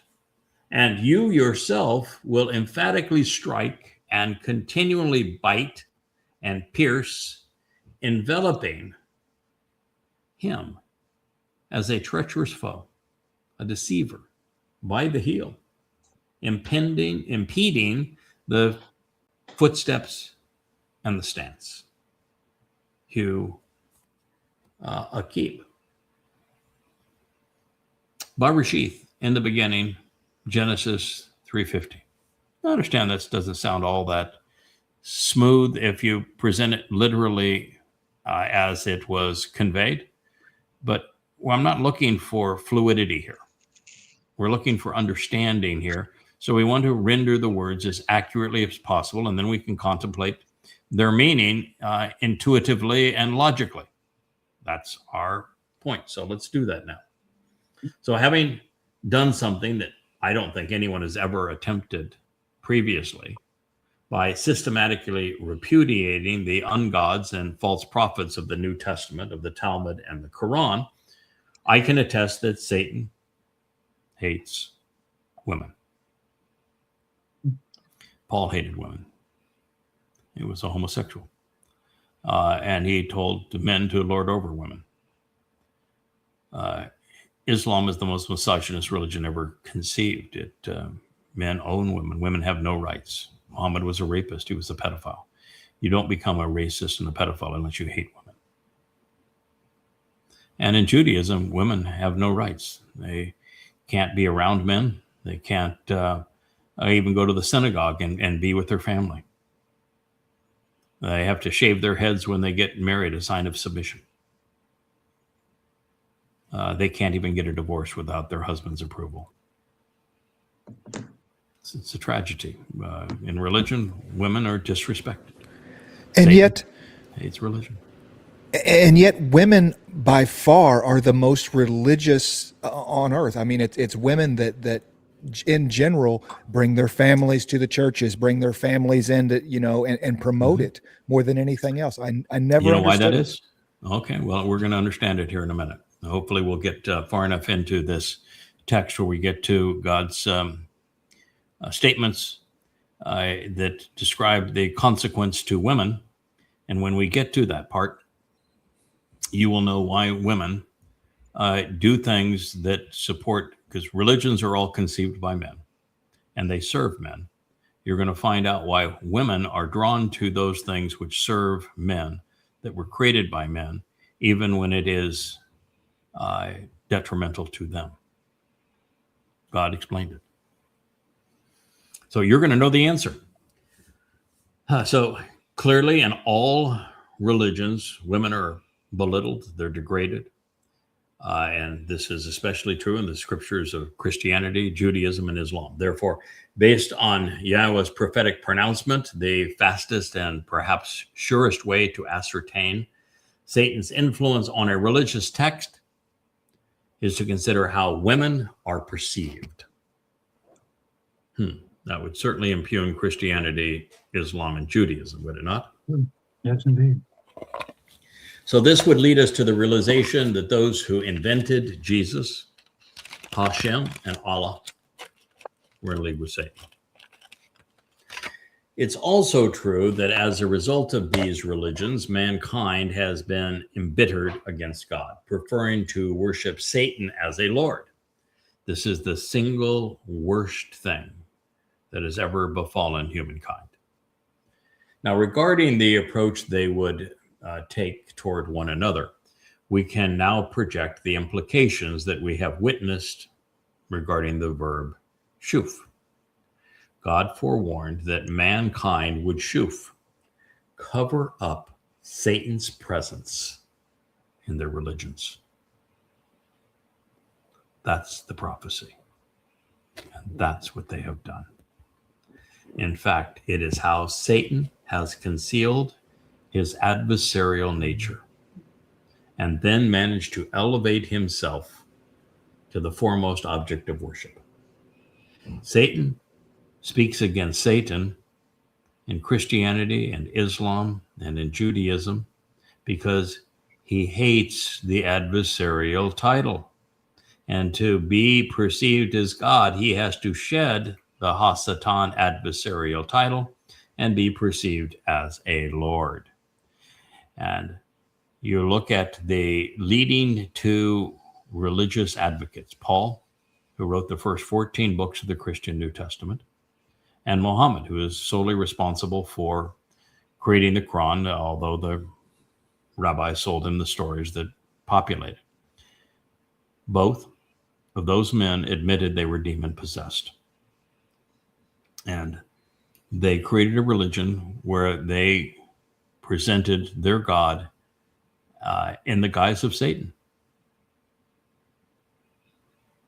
So they have, and now the whole idea is in both religions, there are arguments against Satan, with Satan making the arguments against Satan, because Satan doesn't want to be the adversary. He wants to be God. When you understand why there is a Satan presented and condemned in the New Testament and in the Quran, but not in the Torah, prophets, and Psalms. Why there is a Satan that is condemned in the New Testament and Quran, then you will understand who Satan is and how he operates. You know, when Satan is fully disclosed in Isaiah 14. It's not to condemn Satan. It's to reveal who Satan is. It's the Christianity and Islam that condemn Satan. And they condemn Satan because they are Satan. You pardon? I was going to say, when you think about it, Satan being a title, not a name, you know, who is his adversary? His adversary is Yahowah. Yes. So that's who he's condemning when he condemns Satan. Yes. Well, that's true. But the most important thing to realize is that Satan, as the God of Christianity and Islam, is condemning Satan because he has to condemn the satanic title that God gives him to be perceived as God. No one is going to worship a God who is overtly known as Satan. Yeah. So the only way he can be viewed as the Lord Jesus Christ as a man who is a God, or as Allah, who is this satanic, demented creature, is to attack the Hasatan title, which is what he does. I know that sounds complicated for people, but it isn't all that complicated. No. And I came to understand this in studying the rites of the 33rd degree Masons and morals and dogma, which is you get to a satanic level. At that level, your God is Satan, and Satan comes out of the closet and says, I'm your God. And Morals and Dogma, written by Pike, he overtly explains that Satan must oppose this satanic title that he's been given to be perceived as a God. And so I'm not the first to come up with this realization. Andrew Pike was for Freemasons' moral and dogma for the 33 degree. And when I read that and I was translating the Quran and working on God, or Prophet of Doom at the time, it's now Goddamn Religion, it was just the lights went on. I said, well, now I get it. That's why Satan condemns Satan in the New Testament and in the Quran. He must shed that title. Yahweh doesn't want him to shed the title. He wants him to be known as Hasatan. And so he doesn't condemn Hasatan. He just said, this is who he is. This is his role. This is what he does. And his primary trick is Babel, which is the same word that you would get Bible, to confound, to confuse, by intermixing truth and lies, which is precisely what he did with Chawah. So that's a really important insight. And so when you understand Shuwb correctly, what man did is he covered over Satan's role as the god of religion. Now it's profound. The devil is the Lord of religion. He is the foremost object of worship of humankind. And for Satan attacking man, I think the answer lies in the usual juxtaposition of Hugh before Akib. That's very uncommon. Typically, you would say his heel would be Akib Hugh. In Hebrew, it's just the opposite of English. Pronouns follow the nouns.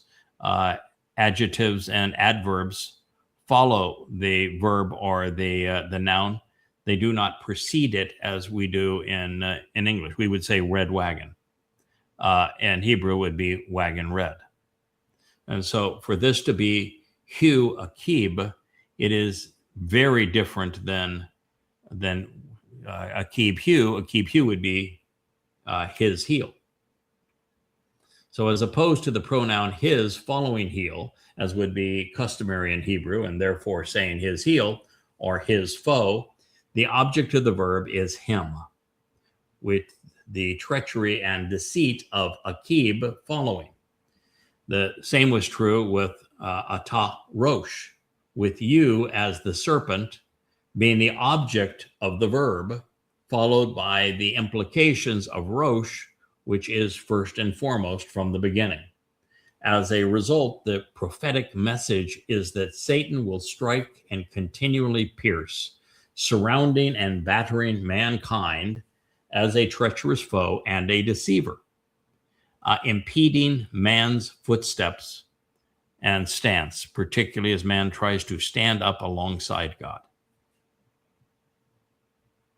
Now, this is what you get if you approach Yahweh's testimony with an open mind. You come to know who God is, who the adversary is, and you examine every word as it was delivered to us. Therefore, Zerah, the seed of woman, aka humankind, was predicted to conceal their ongoing reliance on Satan's corruptions of God's testimony, resulting in Christianity, Judaism, and Islam. Apparently, it's the oldest trick in the book. First played 6,000 years ago. And of course, nothing much has changed. And as a consequence, the devil remains mankind's most treacherous impediment to knowing Yahweh. And that's what he was programmed to do, because God does not want a crowd. God doesn't like us when we are collectivized. Satan's reputation as the adversary was acknowledged on this occasion, but based upon the religious evidence, it's the one thing Satan hates most of all. He doesn't want to be known as Hasatan, the adversary, instead as the Lord God. It is why you find attacks on Satan in their religions which feature the Lord as God. It is actually Satan attempting to conceal Shuwb and to rebuke the adversary title that he disdains. Boy, if you really want to see this and boldly and bluntly. Read the volume 2 and volume 3 of the Babel series, which is a comprehensive analysis of the book of Ezekiel, which is Satan's coming out party, where he presents himself as bold and beautiful and like none other, and that he got a really unfair rap in the garden because he was so much better than everybody else in the garden, and how he's just not fully appreciated. You should read the Babel series and come to know how Satan presents himself in the book of Ezekiel. You'll clearly understand what God is saying here. Now, turning our attention to Satan's little helpers, life would be more challenging, and it would be different. She and he would do as they were originally designed. That's why it's so interesting. No matter how challenging and undesirable that would be for them, those who had failed in the garden were being served a giant slice of reality. By the way, this is the same thing that God is trying to tell those who call themselves Jews today, who should be Israelites and Yehud. I'm going to give you a big slice of humble pie. I'm going to send a goy who's going to be my voice to call you back. Same thing here. I asked you to work with me. You didn't. And so the consequence of being booted out of the garden because you wouldn't do as I'd asked, and you were of no value, and you were just dependents, well, now you're going to get to work because you're on your own. So those who had failed would now have to deal with reality. It is something today's youth, the religious, political, and conspiratorial, would benefit from as well. You know, the day of the influencer putting some stupid message up and looking stupid as it plays, that's over. You know, there is no job of influencer in God's realm going forward. No room for conspiratorialists either. The conspiratorialists on your resume, political pundits on your resume, you're not going to get a job going forward. So as you listen to the following assessment, it is instructive to know that it was directed towards this man and this woman. So while it is natural to want to extrapolate beyond them, we can only be certain that Yahowah was specifically addressing what had gone awry in the garden, which means we can all learn from it because we now know what went wrong in the garden and we can apply that to ourselves. But he's speaking to these two individuals, one of which he loves dearly, his firstborn. To the woman, he said, he's going to deal with the one person he loves the most last here. Because it'd be a long time before God would speak again. A long time. To the woman, he said, I will substantially and demonstrably increase. This is Rabba. When you read Rabba, it means that I will, in magnitude, quantity, multiply. Do you know any people that refer to themselves as Rob something, Rabba and Rabbi? Yeah. Does it mean teacher? No. It means exalted one, great one. So I'm it. Yeah. Yes. As a matter of fact, Rob, which is great and exalted, with the suffix I, or which would be a Y in Hebrew at the end of it, it's actually personalized. It means I'm great. The title Rabbi means I'm great. God doesn't agree. So I'm going to greatly increase the intensity of your labor, of your expenditure of energy, and of your work, which will be challenging. This was the title of the chapter. Itsabown. And also an association, your childbearing. There's that and there, which means I'm going to increase your workload. I'm going to make certain that life is challenging. I asked you to be an Ezar for man, to be a helper, to be an assistant, to work in collaboration with man, and you worked against him. So now we're going to set you back up so that you learn the value of work. So Itsabown is actually applied to both Adam and to Chawah. So, and the first part, he's not talking about labor pains. In the first part, God is just saying, you're going to work, babe. We're unwilling to work on behalf of Adam in the garden. So now the intensity of your labor, of your expenditure of energy, of your work, it's going to be challenging and intense. No easy way out now. You had it easy street. You don't anymore. You blew it. And also, eth, in association with your childbearing, your pregnancy, the period of gestation, giving birth, addressing the intensification of the pains and pleasures of sex and of rearing children. With considerable physical effort and hard work, you will bear sons and children. Boy, there's no harder job in the universe than raising children. And in doing it, mothers get to experience what Yahowah experienced with us. Ungrateful, very seldom appreciative, often rebellious, very often lazy, seldom taking initiative. Raising children is a tough job, and for the most part, the children give very little back, but they take a lot. And most mothers are going to experience a broken family. So you're going to bear your sons. It's going to be difficult. And towards your man, this is the thing that answers your question, Kevin. And towards your man, who created religion? Men. And towards your man, your overwhelming emotions and your feelings, along with an irresistible desire to dominate, mixed in with your strong sexual urges and abundant longings, will make him responsible for educating you, influencing your thoughts and dialogues by painting word pictures which explain the situation, thereby governing you by supervising you.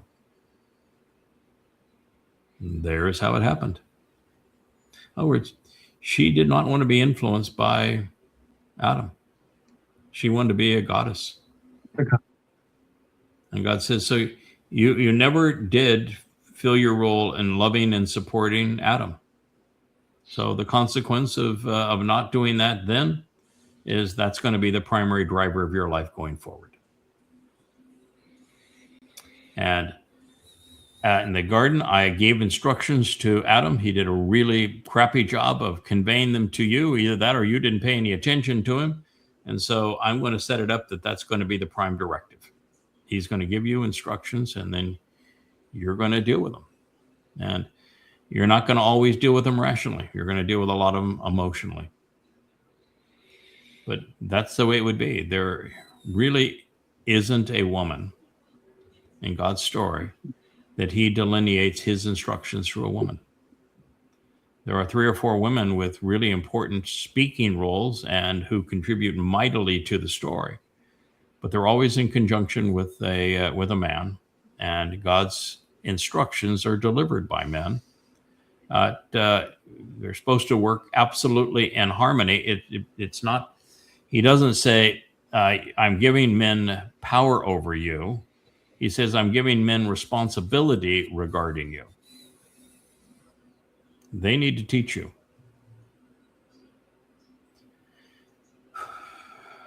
So there it is. They will supervise. So he himself will share narratives with symbolic meaning. This is Mashal with you, so that he will be more in charge than you, as he uses vivid examples and pithy quotes to rule with you. Call, stem, indicates that this will actually occur in the relationship, while the imperfect conjugation conveys that the condition will be ongoing between them. Third person masculine singular, which means that it's he that is going to do these things regarding you. Most people just ignore the fact that this was written in third person masculine singular, but it changes everything, doesn't it? Once you know that it's that way, you have to deal with the words the way they were written.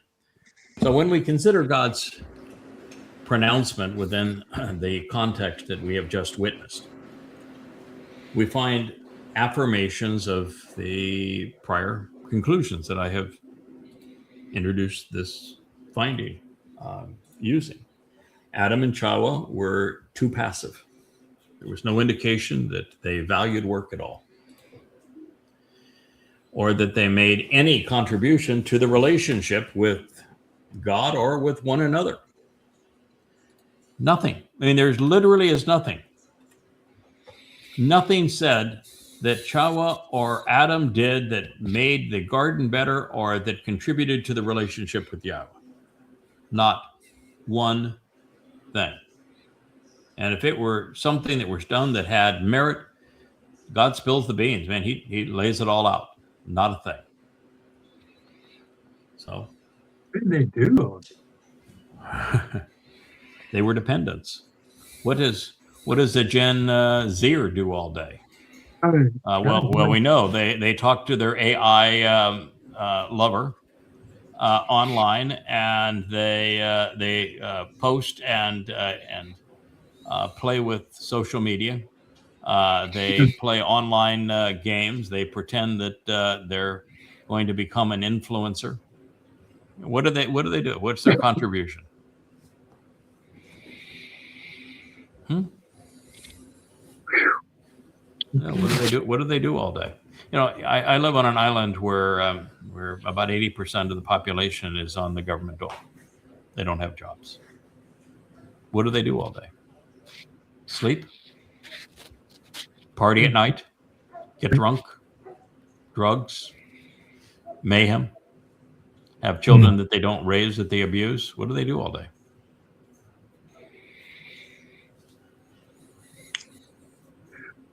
They would go from it and look by comparison. You know, I made my living.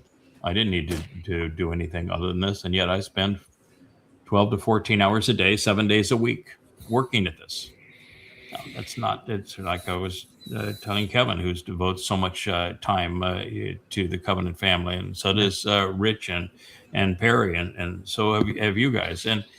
And for us, it's a labor of love. And nothing we'd rather do. It's totally fun, completely rewarding, marvelous in every way, but don't get far from the fact that it is still work. You know, I finally got to the point where I could translate the first sentence in Ruth. It's a long one, and the second one's even longer than that. But I had to work my way there, and I work my way there by getting up and getting at it before sunrise and going well before sunset every day. And so you work at it. You know, work has its rewards. It's marvelous. I highly recommend it. Comes highly recommended, by the way.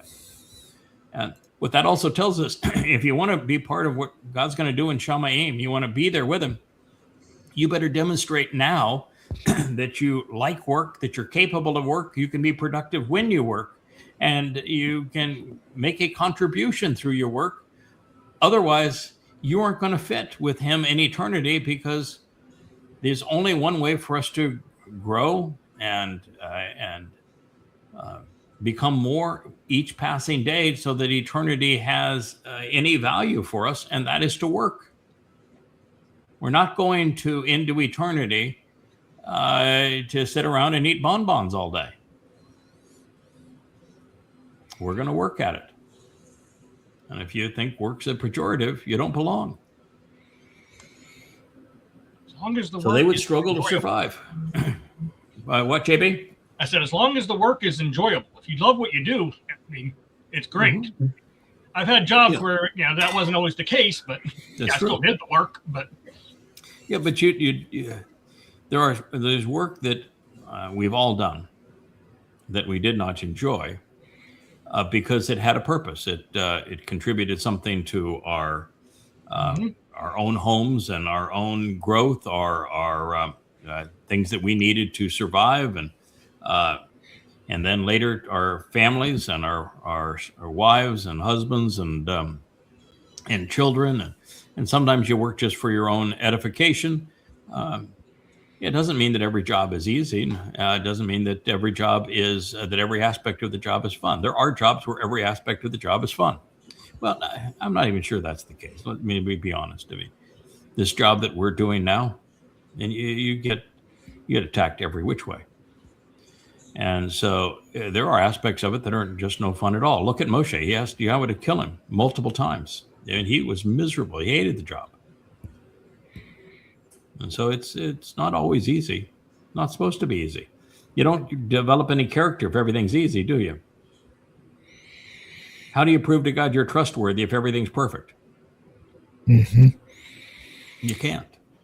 You've got to make mistakes and learn from them and trip and fall and get back up. You can't be lounging around all day, which is what they did in the garden, eating fruit and paying no attention to anything that needed to be done or could be done to improve it, to an ordeal that would be enormously challenging. They would have to work to survive. So it's a common mistake over the ages to narrow the implications of Itsabown, ata, your physical labor, with heron, ata, your pregnancy and bearing children. With wa and between them, one is an addition, an added thought to the other. And that is to say, all forms of work will be physically challenging, including bearing and raising children. Yahowah was not only reinforcing the realization that conceiving and raising children would be one of life's great challenges, but also that it is that this was going to be overwhelming for Chawah. She was a really, really crappy mother. She was horrible at it. And I'm not sure Adam was a very good father either. But, Adam, his dode, was a crappy father too. And a lousy husband. So these personality traits would continue. So while she had 3 sons, she flunked motherhood. On a broader note, it would require an enormous expenditure of energy to regenerate the tree of knowledge and to distribute its fruit, the result of which would be to bring children into the covenant family. God doesn't like people very much, but there's some people he likes very much. And none of it would be easy, and I can surely attest to that. And now that Richard and Perry are here and they get to see every day that what we do, they can attest that it is not easy. And Kirk, you've been here. JB, yeah, you've been here. You guys know, and we've met many times too, JB. This is just not easy. It's very real. God does not want to make it easy. Really has no interest in making it easy. We wouldn't appreciate what we're learning if it were easy. We wouldn't grow beyond what we're spoon-fed if it were easy. There'd be no joy of discovery if it were easy. So in the garden, there was no indication that the firstborn showed much initiative to teach or guide his woman. Likewise, there was no mention of anything the woman did which might be seen as beneficial for the man. Not wanting their ineptitude to continue, God redirected the woman's attention and reaffirmed the man's role in their relationship. This is what they failed to do in the garden. So guess what, sweetheart? This is what you're going to get going forward. God is very fair. Yeah, good. Yeah. Well, so we have reached a point where it's probably best to sum up what we have done. We'll pick up Luminaries at another point. But Perry, you've been sitting there quietly listening. I know you've got your headset on, so now you can hear what everybody is saying. Are you sitting over there because you've got your headset on and want to listen, or you've got the microphone so you can? I have the microphone. You can contribute. one of the things, being down here, it's almost overwhelming. All the things that need to be done can be done. And you just have to plug away, and guess what? They get done. They get done. You just have to plug away and keep at it. Keep at it.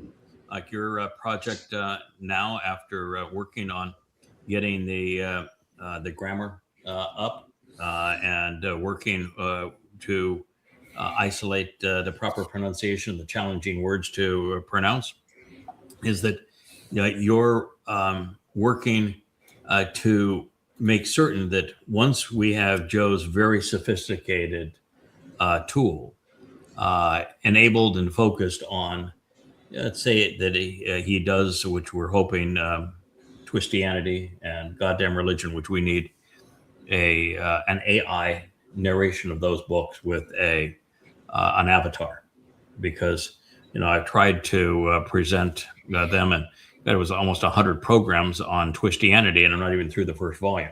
So we really have to have those read by an AI, and so Joe is taking the responsibility of the toughest books with all of the foreign words in them to get those books up with so that you go to the page turners, and you'll have the text right there. It'll be highlighting the text that that we're reading. You'll have a voice that mimics mine and an avatar reading it to you, and the page turner format, completely interactive. And he's focusing on doing the really tough job with those books. And that leaves us, though, with another 25 books or more to do. And this is a really tough undertaking. So Perry has a very fast computer downstairs and has trained 3 very different kinds of text-to-speech programs, and has systematically been working with them this last week, and now has a pretty darn good. Rich and I actually have hope that it's going to be possible. We're starting to see progress. Yes. Well done, Perry. Yeah, and this is unfortunately, Rich has a lot of experience at it. Perry has experience at it, and have the tools to do it and the will to do it. But it is exceedingly difficult because of the vocabulary we're dealing with. Exceedingly difficult. And to make it consistent with everything else, I have a very unique voice and presentation style. It's not like anybody else's. And so to clone that is also a challenge, particularly with our unique vocabulary. Like you listen to the songs that Leah does through AI, and with all of the works, she still can't get Yahweh's name right. It's Yahowah in all of her songs, and that's not right. It's not Yahowah. It's Yahowah. It's very different sound in those two formats. The hey is not part of the ho. There's no ho in Yahweh's name. It's Yahowah, and it's difficult to do that, and to train them to.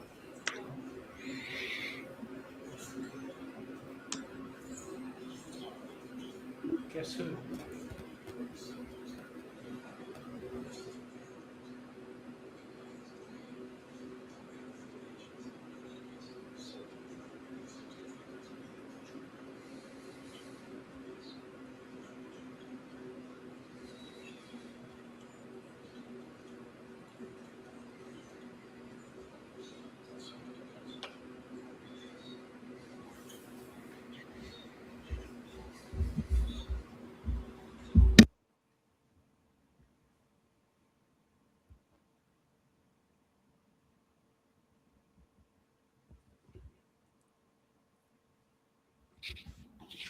Anybody else lose audio? Yeah. There is no audio. Yeah, You're not able to hear it? No, I can hear you.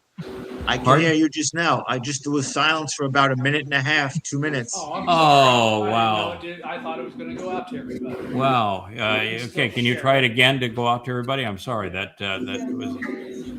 Yeah. He's trying to play the audio that was produced today from text to speech. And I'm sorry, it was magnificent. I'm sorry that it was just had that long silence. So we're going to try one more time to see if we can get it to play.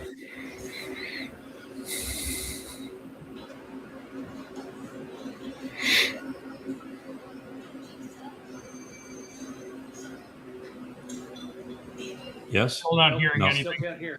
All right. So that was a bust. Okay. That's a bust. Okay. It's a shame because it was really quite good, but that was a complete bust in trying to bring it to you. So let's just take that off of the program. But it tells you just how difficult a challenge it is, and the one thing that is necessary that you would find no place else is that somebody else is using an AI. The AI is writing the script. The AI is delivering the script. The AI is creating the avatar, and it's a 4 clicks presentation on YouTube or the like, and that's what they're doing. We are not in that position. We have books that are average 600-700 pages. The delivery is long. The vocabulary is extraordinary. And there's many foreign words in it. And the only way that you can convey something like that and keep people's attention is that you have to change pace, you have to change tone, you have to change how loudly you're speaking. There are so many different things. We have a lot of echo, Rich, in the background now. But there are many, many different things that are necessary to make that long a presentation palatable for people. And so we have to train the artificial voices to change cadence. And there's so much of it that requires emotion, and to get that to come through text to speech is a challenge. And what he just played, I got to hear it in my ears. I'm so sorry that you were not, even though we tried it a couple of times. They're on the cusp of delivering that. And then if you can add the avatar to that, because you add the avatar for the purpose of most people lip read in addition to hear. And if you have both working for you and you can have an expression, it's just much easier to process information. And at the same time, we have the books that'll be not only will that paragraph that's being read to you be up on a page turner and turn automatically, it will be highlighted in a soft yellow as the voice is reading that section. And it'll all be captured and then streamed from the yahowah.com site in conjunction with the page turner books. Amazing. So this is really something no one has ever attempted before. And it's a big job because there's 30,000 pages. And with AI, which you would think is that they would, if anything, a computer could process long hours and lots of information very quickly and be consistent. So you'd expect a computer to be consistent. You would expect a computer to be logical and treat the word the same way all the way through. You would expect the computer to have the attention span to get through a project. Do you know that you can only feed text to speech one sentence at a time? No, really? Yeah, one sentence at a time. And that if you were to give it a book, it would take more than a year for it to process that book, and what you'd get back would be garbage. If you gave it a chapter at a time, it would take you 6 to 9 months, and what you'd get back is garbage. If you gave it a paragraph at a time, you got a 50-50 chance of getting through it without extreme alteration to the point where you would hate it. You have to do it one sentence at a time. And then you've got to phonetically give it the words that the pronunciation is important. And then you have to train your avatar, your voice to speech, over and over and over and over again. Exceedingly challenging. And that's why it would have been really nice for everybody to be able to hear the tone of that. I can put a sample up on Facebook or whatever. Yeah. But the problem with AI is we found out that we are training your style, not your words or your voice. We are training your style. And that's the tough thing. Yes. And it's difficult to maintain lack of bias along those lines. There is tone of voice is one thing. And so you can replicate the tone of someone's voice fairly easily. Style is a whole different thing. And that's what we're talking about. When Yahweh uses my voice to be his voice to talk to people, that voice is actually like a singer. I'm not able to sing songs because being on key is not my thing.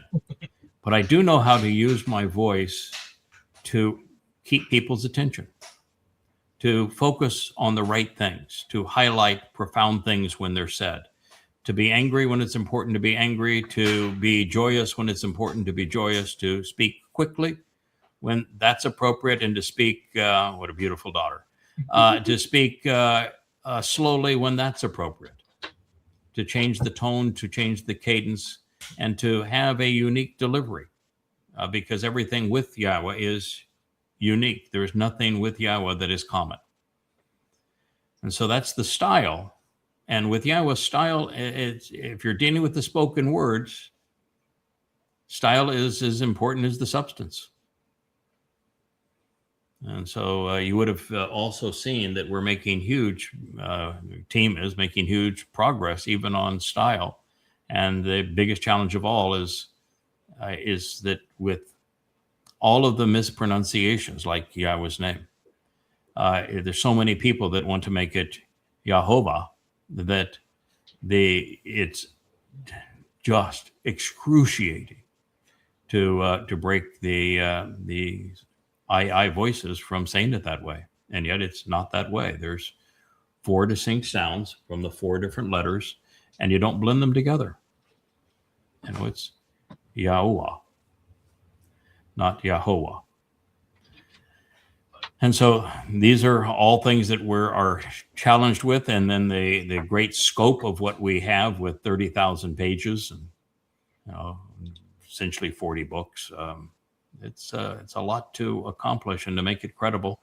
And the pressure is that God's not looking for perfect. You don't need that. That would be terrible from God's point of view. We're fully aware of that. But you're still representing the creator of the universe. So you can't put out a product that is deeply flawed. And we're speaking for Yahweh at his encouragement. And it's our job to do the best job we can to make that credible. So anyway, that's the process of all of that. And we'll post something so that you'll have a chance to hear it going forward.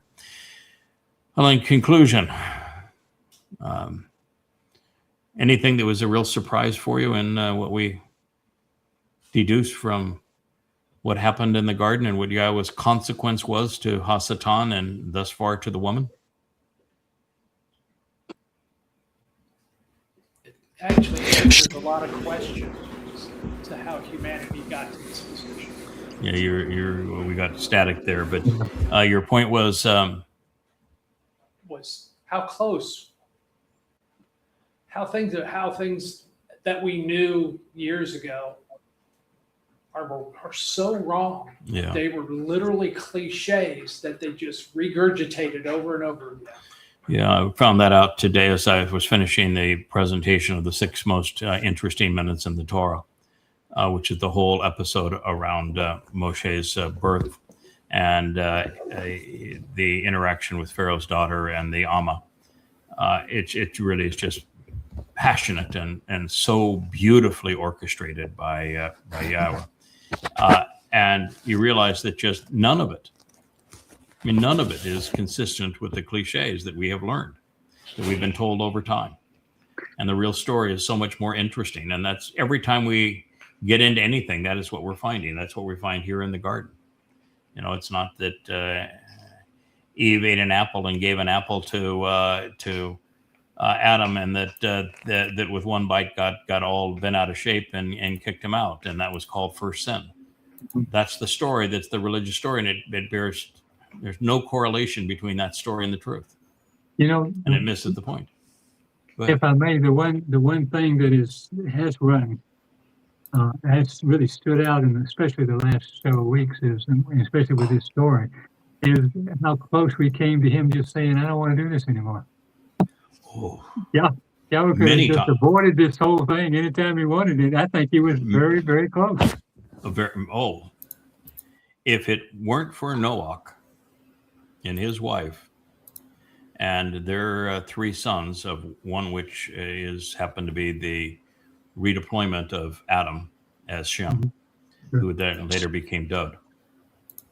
If it wasn't for the redeployment of Noach and the fact that Noach was Chinook, somebody that Yahowah already knew and trusted, that's why he took him. Godhead was on record saying, "I regret having created man. I'm done. I'm He out. wasn't kidding. I'm over." And he wasn't kidding.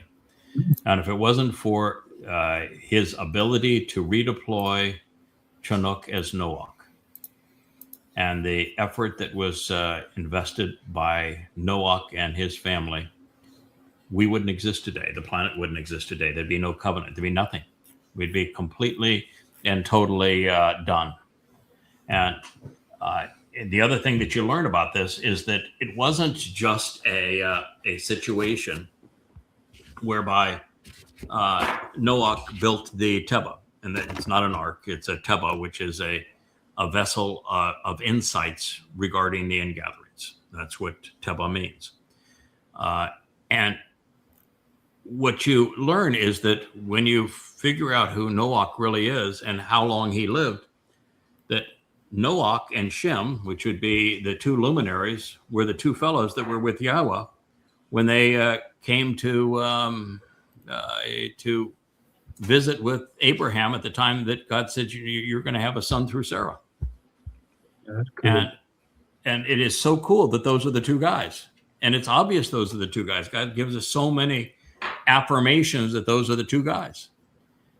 But that's not the end of it. They were the 2 guys that went down to Sodom. They're the 2 guys that yanked Lot out of Sodom. They are the 2 guys that when the Sodomites were having the conniption fit and they wanted Adam, you're dealing with nearly a 900-year-old man that was there at the time. That was Noach. And it was Shem who became Dod that went into Sodom. And God gave them the authority to destroy the place. And then that's not the big deal. The big deal is Noach, the last year of Noach's deployment as Noach, is the exact time that Abraham and Yishak are going to Mount Moriah to fulfill the dress rehearsal for Pesach and affirm the covenant. And they're the 2 guys that were with Abraham and Yishak as the witnesses. It's just so ingrained in the whole story. And when you know who the players are, then you come to know that, yeah, we as humans came within a breath of God giving up on the whole experiment. God was really upset with what we had become and said, there's no point to any of this. And then you go forward in time, and then if you think that God decided, I'm going to go all in with a baby that's 3 months old that his mother just abandoned and threw into a river, that's going to work out. And by the way, the most evil regime on the planet just happens to be Pharaoh, and I'm going to have this baby taken into Pharaoh's household, and that's going to work out somehow. And oh, by the way, I'm telling you this story exactly 600 years to the day that Noach was responsible for being the witness to the affirmation of the covenant in year 2000 1968 BC. It's exactly 600 years to the birth of Mosheh. And he names one man, the man that roars on behalf of the family. and he names the mother significant to Yahowah, and that she is the Alma in that story. And that we learn that that the father's life is 137 years. At 17, he conceives Mosheh. How long did Mosheh live? 120 years. 120. 40 in Mitzrayim, 40 during the Exodus, and 40 in between in Arabia. Was there his whole life. You just every nuance of the story, they just all reinforce one another, and at this time that the whole human experience was again on the line. If Mosheh didn't come through and fulfill his role, and by the way, he was somebody who God knew. He was redeployed. He was a man whose name means I'm going to do this again, Yosef. Mhm. And you come to understand God's story and his players and how we were at a crossroads then. If he couldn't get the children of Israel out of Mitzrayim, it was all over. And, when Mosheh, who was raised by his mother and father, he didn't go to Pharaoh's house until he was a full-grown adult. And the first experience after we're told he went to Pharaoh's house as a full-grown and prominent adult. So he was raised entirely by his mother and father. He stands up to the taskmasters, and the first thing we learn is that after he did so, it's his own people that condemned him for doing so. Yeah. Jeez. And so Mosheh knew that these were really, really rotten people that had a serious problem. And, how in the hell is God going to get them out of Mitzrayim when they're that embittered? They're that stiff-headed. They're that repulsive. And it was going to take a lot. Boy, I tell you what, Mosheh, what he had to endure is just stunning. And then, you came up to the same problem again. God was going to give up the whole thing. When Dode comes back as Dode, he has crappy parents, abandoned by one, the other one's a whore. And he treats women terrible because he's a lousy father, he's a lousy husband because he's had no experience as to how to do either of these things. And he's turned on God. He is now condemning God for his horrible behavior. This is what you see. And rather than coming to grips with what he has done and returning to God, they stopped talking together. They stopped talking for better part of 20 years. They had no conversation together. None. And so it was a really desperate thing. That's when we got redeployed again. Fix this. You either fix this relationship or it's all over. There is no fulfillment of the Moed Mikre. There's no covenant. There's no return. It's all over. Fix it. And then when it was necessary to raise Dode so that he could fulfill Pesach, Matz, and Bakodim, and raise him in his own city and his own country that was now controlled by the most despicable beasts in human history, the Romans, who were acting like it was theirs. Then it was his. And to get him to allow them to crucify him on Passover and then to go into hell, you don't think that took some work? Well, that's the next time they were deployed. And then now at a time when we're just, decades away, and now only 7 years away from Dode's return, and nobody knows him, and no one knows Yahowah, and no one understands the covenant. It's desperate time. Either get somebody that's going to know these things and convey these things and reacquaint the world with Yahowah's name and his beloved son Dode's reputation and the purpose of the fulfilled Mikre and what timeline we're on and when all these things are going to happen. You either get that done or none of it gets done. There is no return.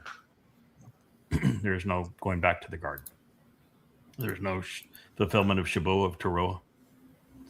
God doesn't return with his son on Kippurim. None of it happens. So, once again, it's do or die. There's been a whole bunch of those. Craig, to elaborate on what Rich said a few moments ago, and what we've been saying for as long as I know you, trust and rely on Yah. Yep. Go where the words go. Yep. And where they lead. And in Joe Page speak, it's time that we all scrub the hard drive and follow that advice. Yes. And my concluding remarks here are just to say that what you witness here on this show and every day and every minute is the most philoshemitic individual who walks the earth in total opposition to the rabbinical types. So I say B'nai Israel, Yehudim, worldwide, especially the influences and those in government, bear witness to this. You're being given a gift. You are. You're being given a gift. For free. And you're able to reverse the proclamation that was echoed and put into quill onto parchment by Hosha. The divorce can be over. Yeah, the whole purpose of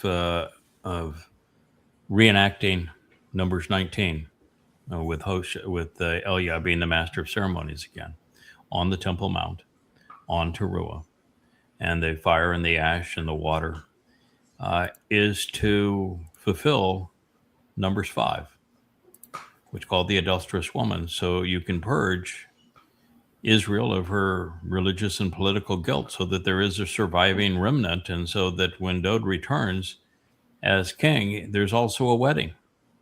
And for the first time, he's going to get the appropriate bride. He's had some really rough goes. His choices in wives and women have not been very good. But this time it's going to be different. And that's marvelous in and of itself. The way the whole story fits together is just beautiful.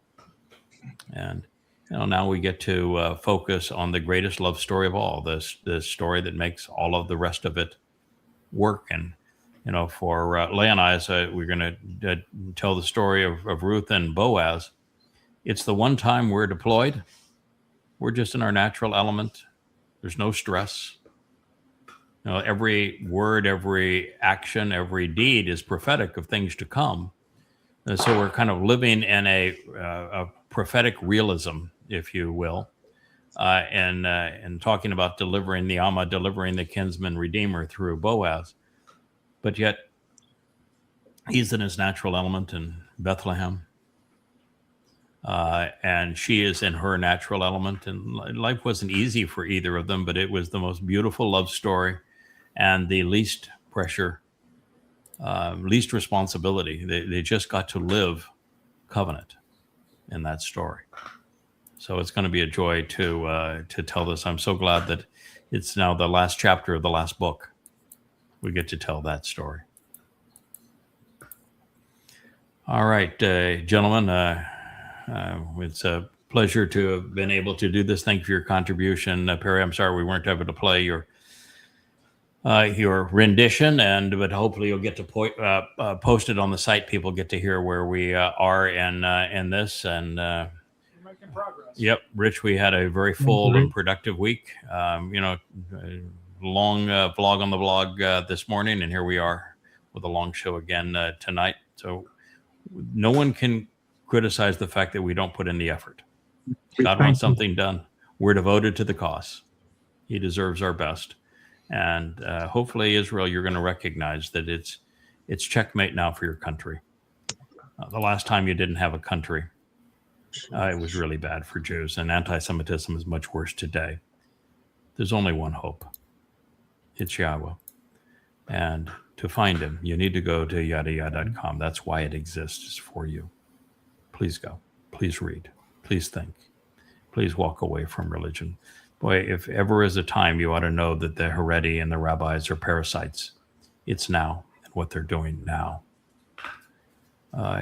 Even Natali, running for prime minister, said that if we don't resolve this parasitical problem of the Haredi, there's no hope for Israel. And he's right. But, he's married now to Lapid, and there's no hope for Israel when 25% of Israelis are more focused on their sexual identity than they are on anything else. So that's a serious problem too. So Israel it's a mess. So the only hope is for you to drop religion, drop politics, stop relying on the idea if they failed you, they lost. And now embrace Yahowah again. Stop erasing his name. Stop referring to yourself as Jews and start referring to yourself as Yehud. It's a blend of Yahweh's name and Dod's name. It's marvelous. Accept it. It means Yahweh's beloved. That's what your opportunity is. Well, there's Mr. Rich in the corner. Good to see you here on the show. Sneak in and sneak out. Yeah, he does sneak in and out here and there. Rich runs these programs. Without him, we'd be sunk. So we're grateful for it. It's a lot to produce. All right, Shuwb for Shuwb. Shuwb for Shuwb. Return to Yahowah if you want him to return for you. So it's Shuwb for Shuwb or no Shuwb for you. That Great is line. our reality. Yeah, great line. So, Thank you. yep. So I'm glad you got a day off, JB. I took a lot of it, and we've had a marvelous. Enjoyed week, every minute of it. Yeah, thank you. We've Thank had a you. marvelous relationship for a very, very, very long time. Very productive and supportive. Good night, everyone. May Yah bless. Shabbat, Shabbat, come home and rest. Shabbat, Shabbat, Yahowah's best. Lay down the weak, let your soul be free. Shabbat, Shabbat, come back to me. 6 days we work, then we bask. We leave the noise to hear Yah's voice. We listen, we learn, we struggle to know. We walk with Yah through the mikveh. Shabbat, Shabbat, come home and rest. Shabbat, Shabbat, Yahowah's best. Lay down the weak, let your soul be free. Shabbat, Shabbat, come back.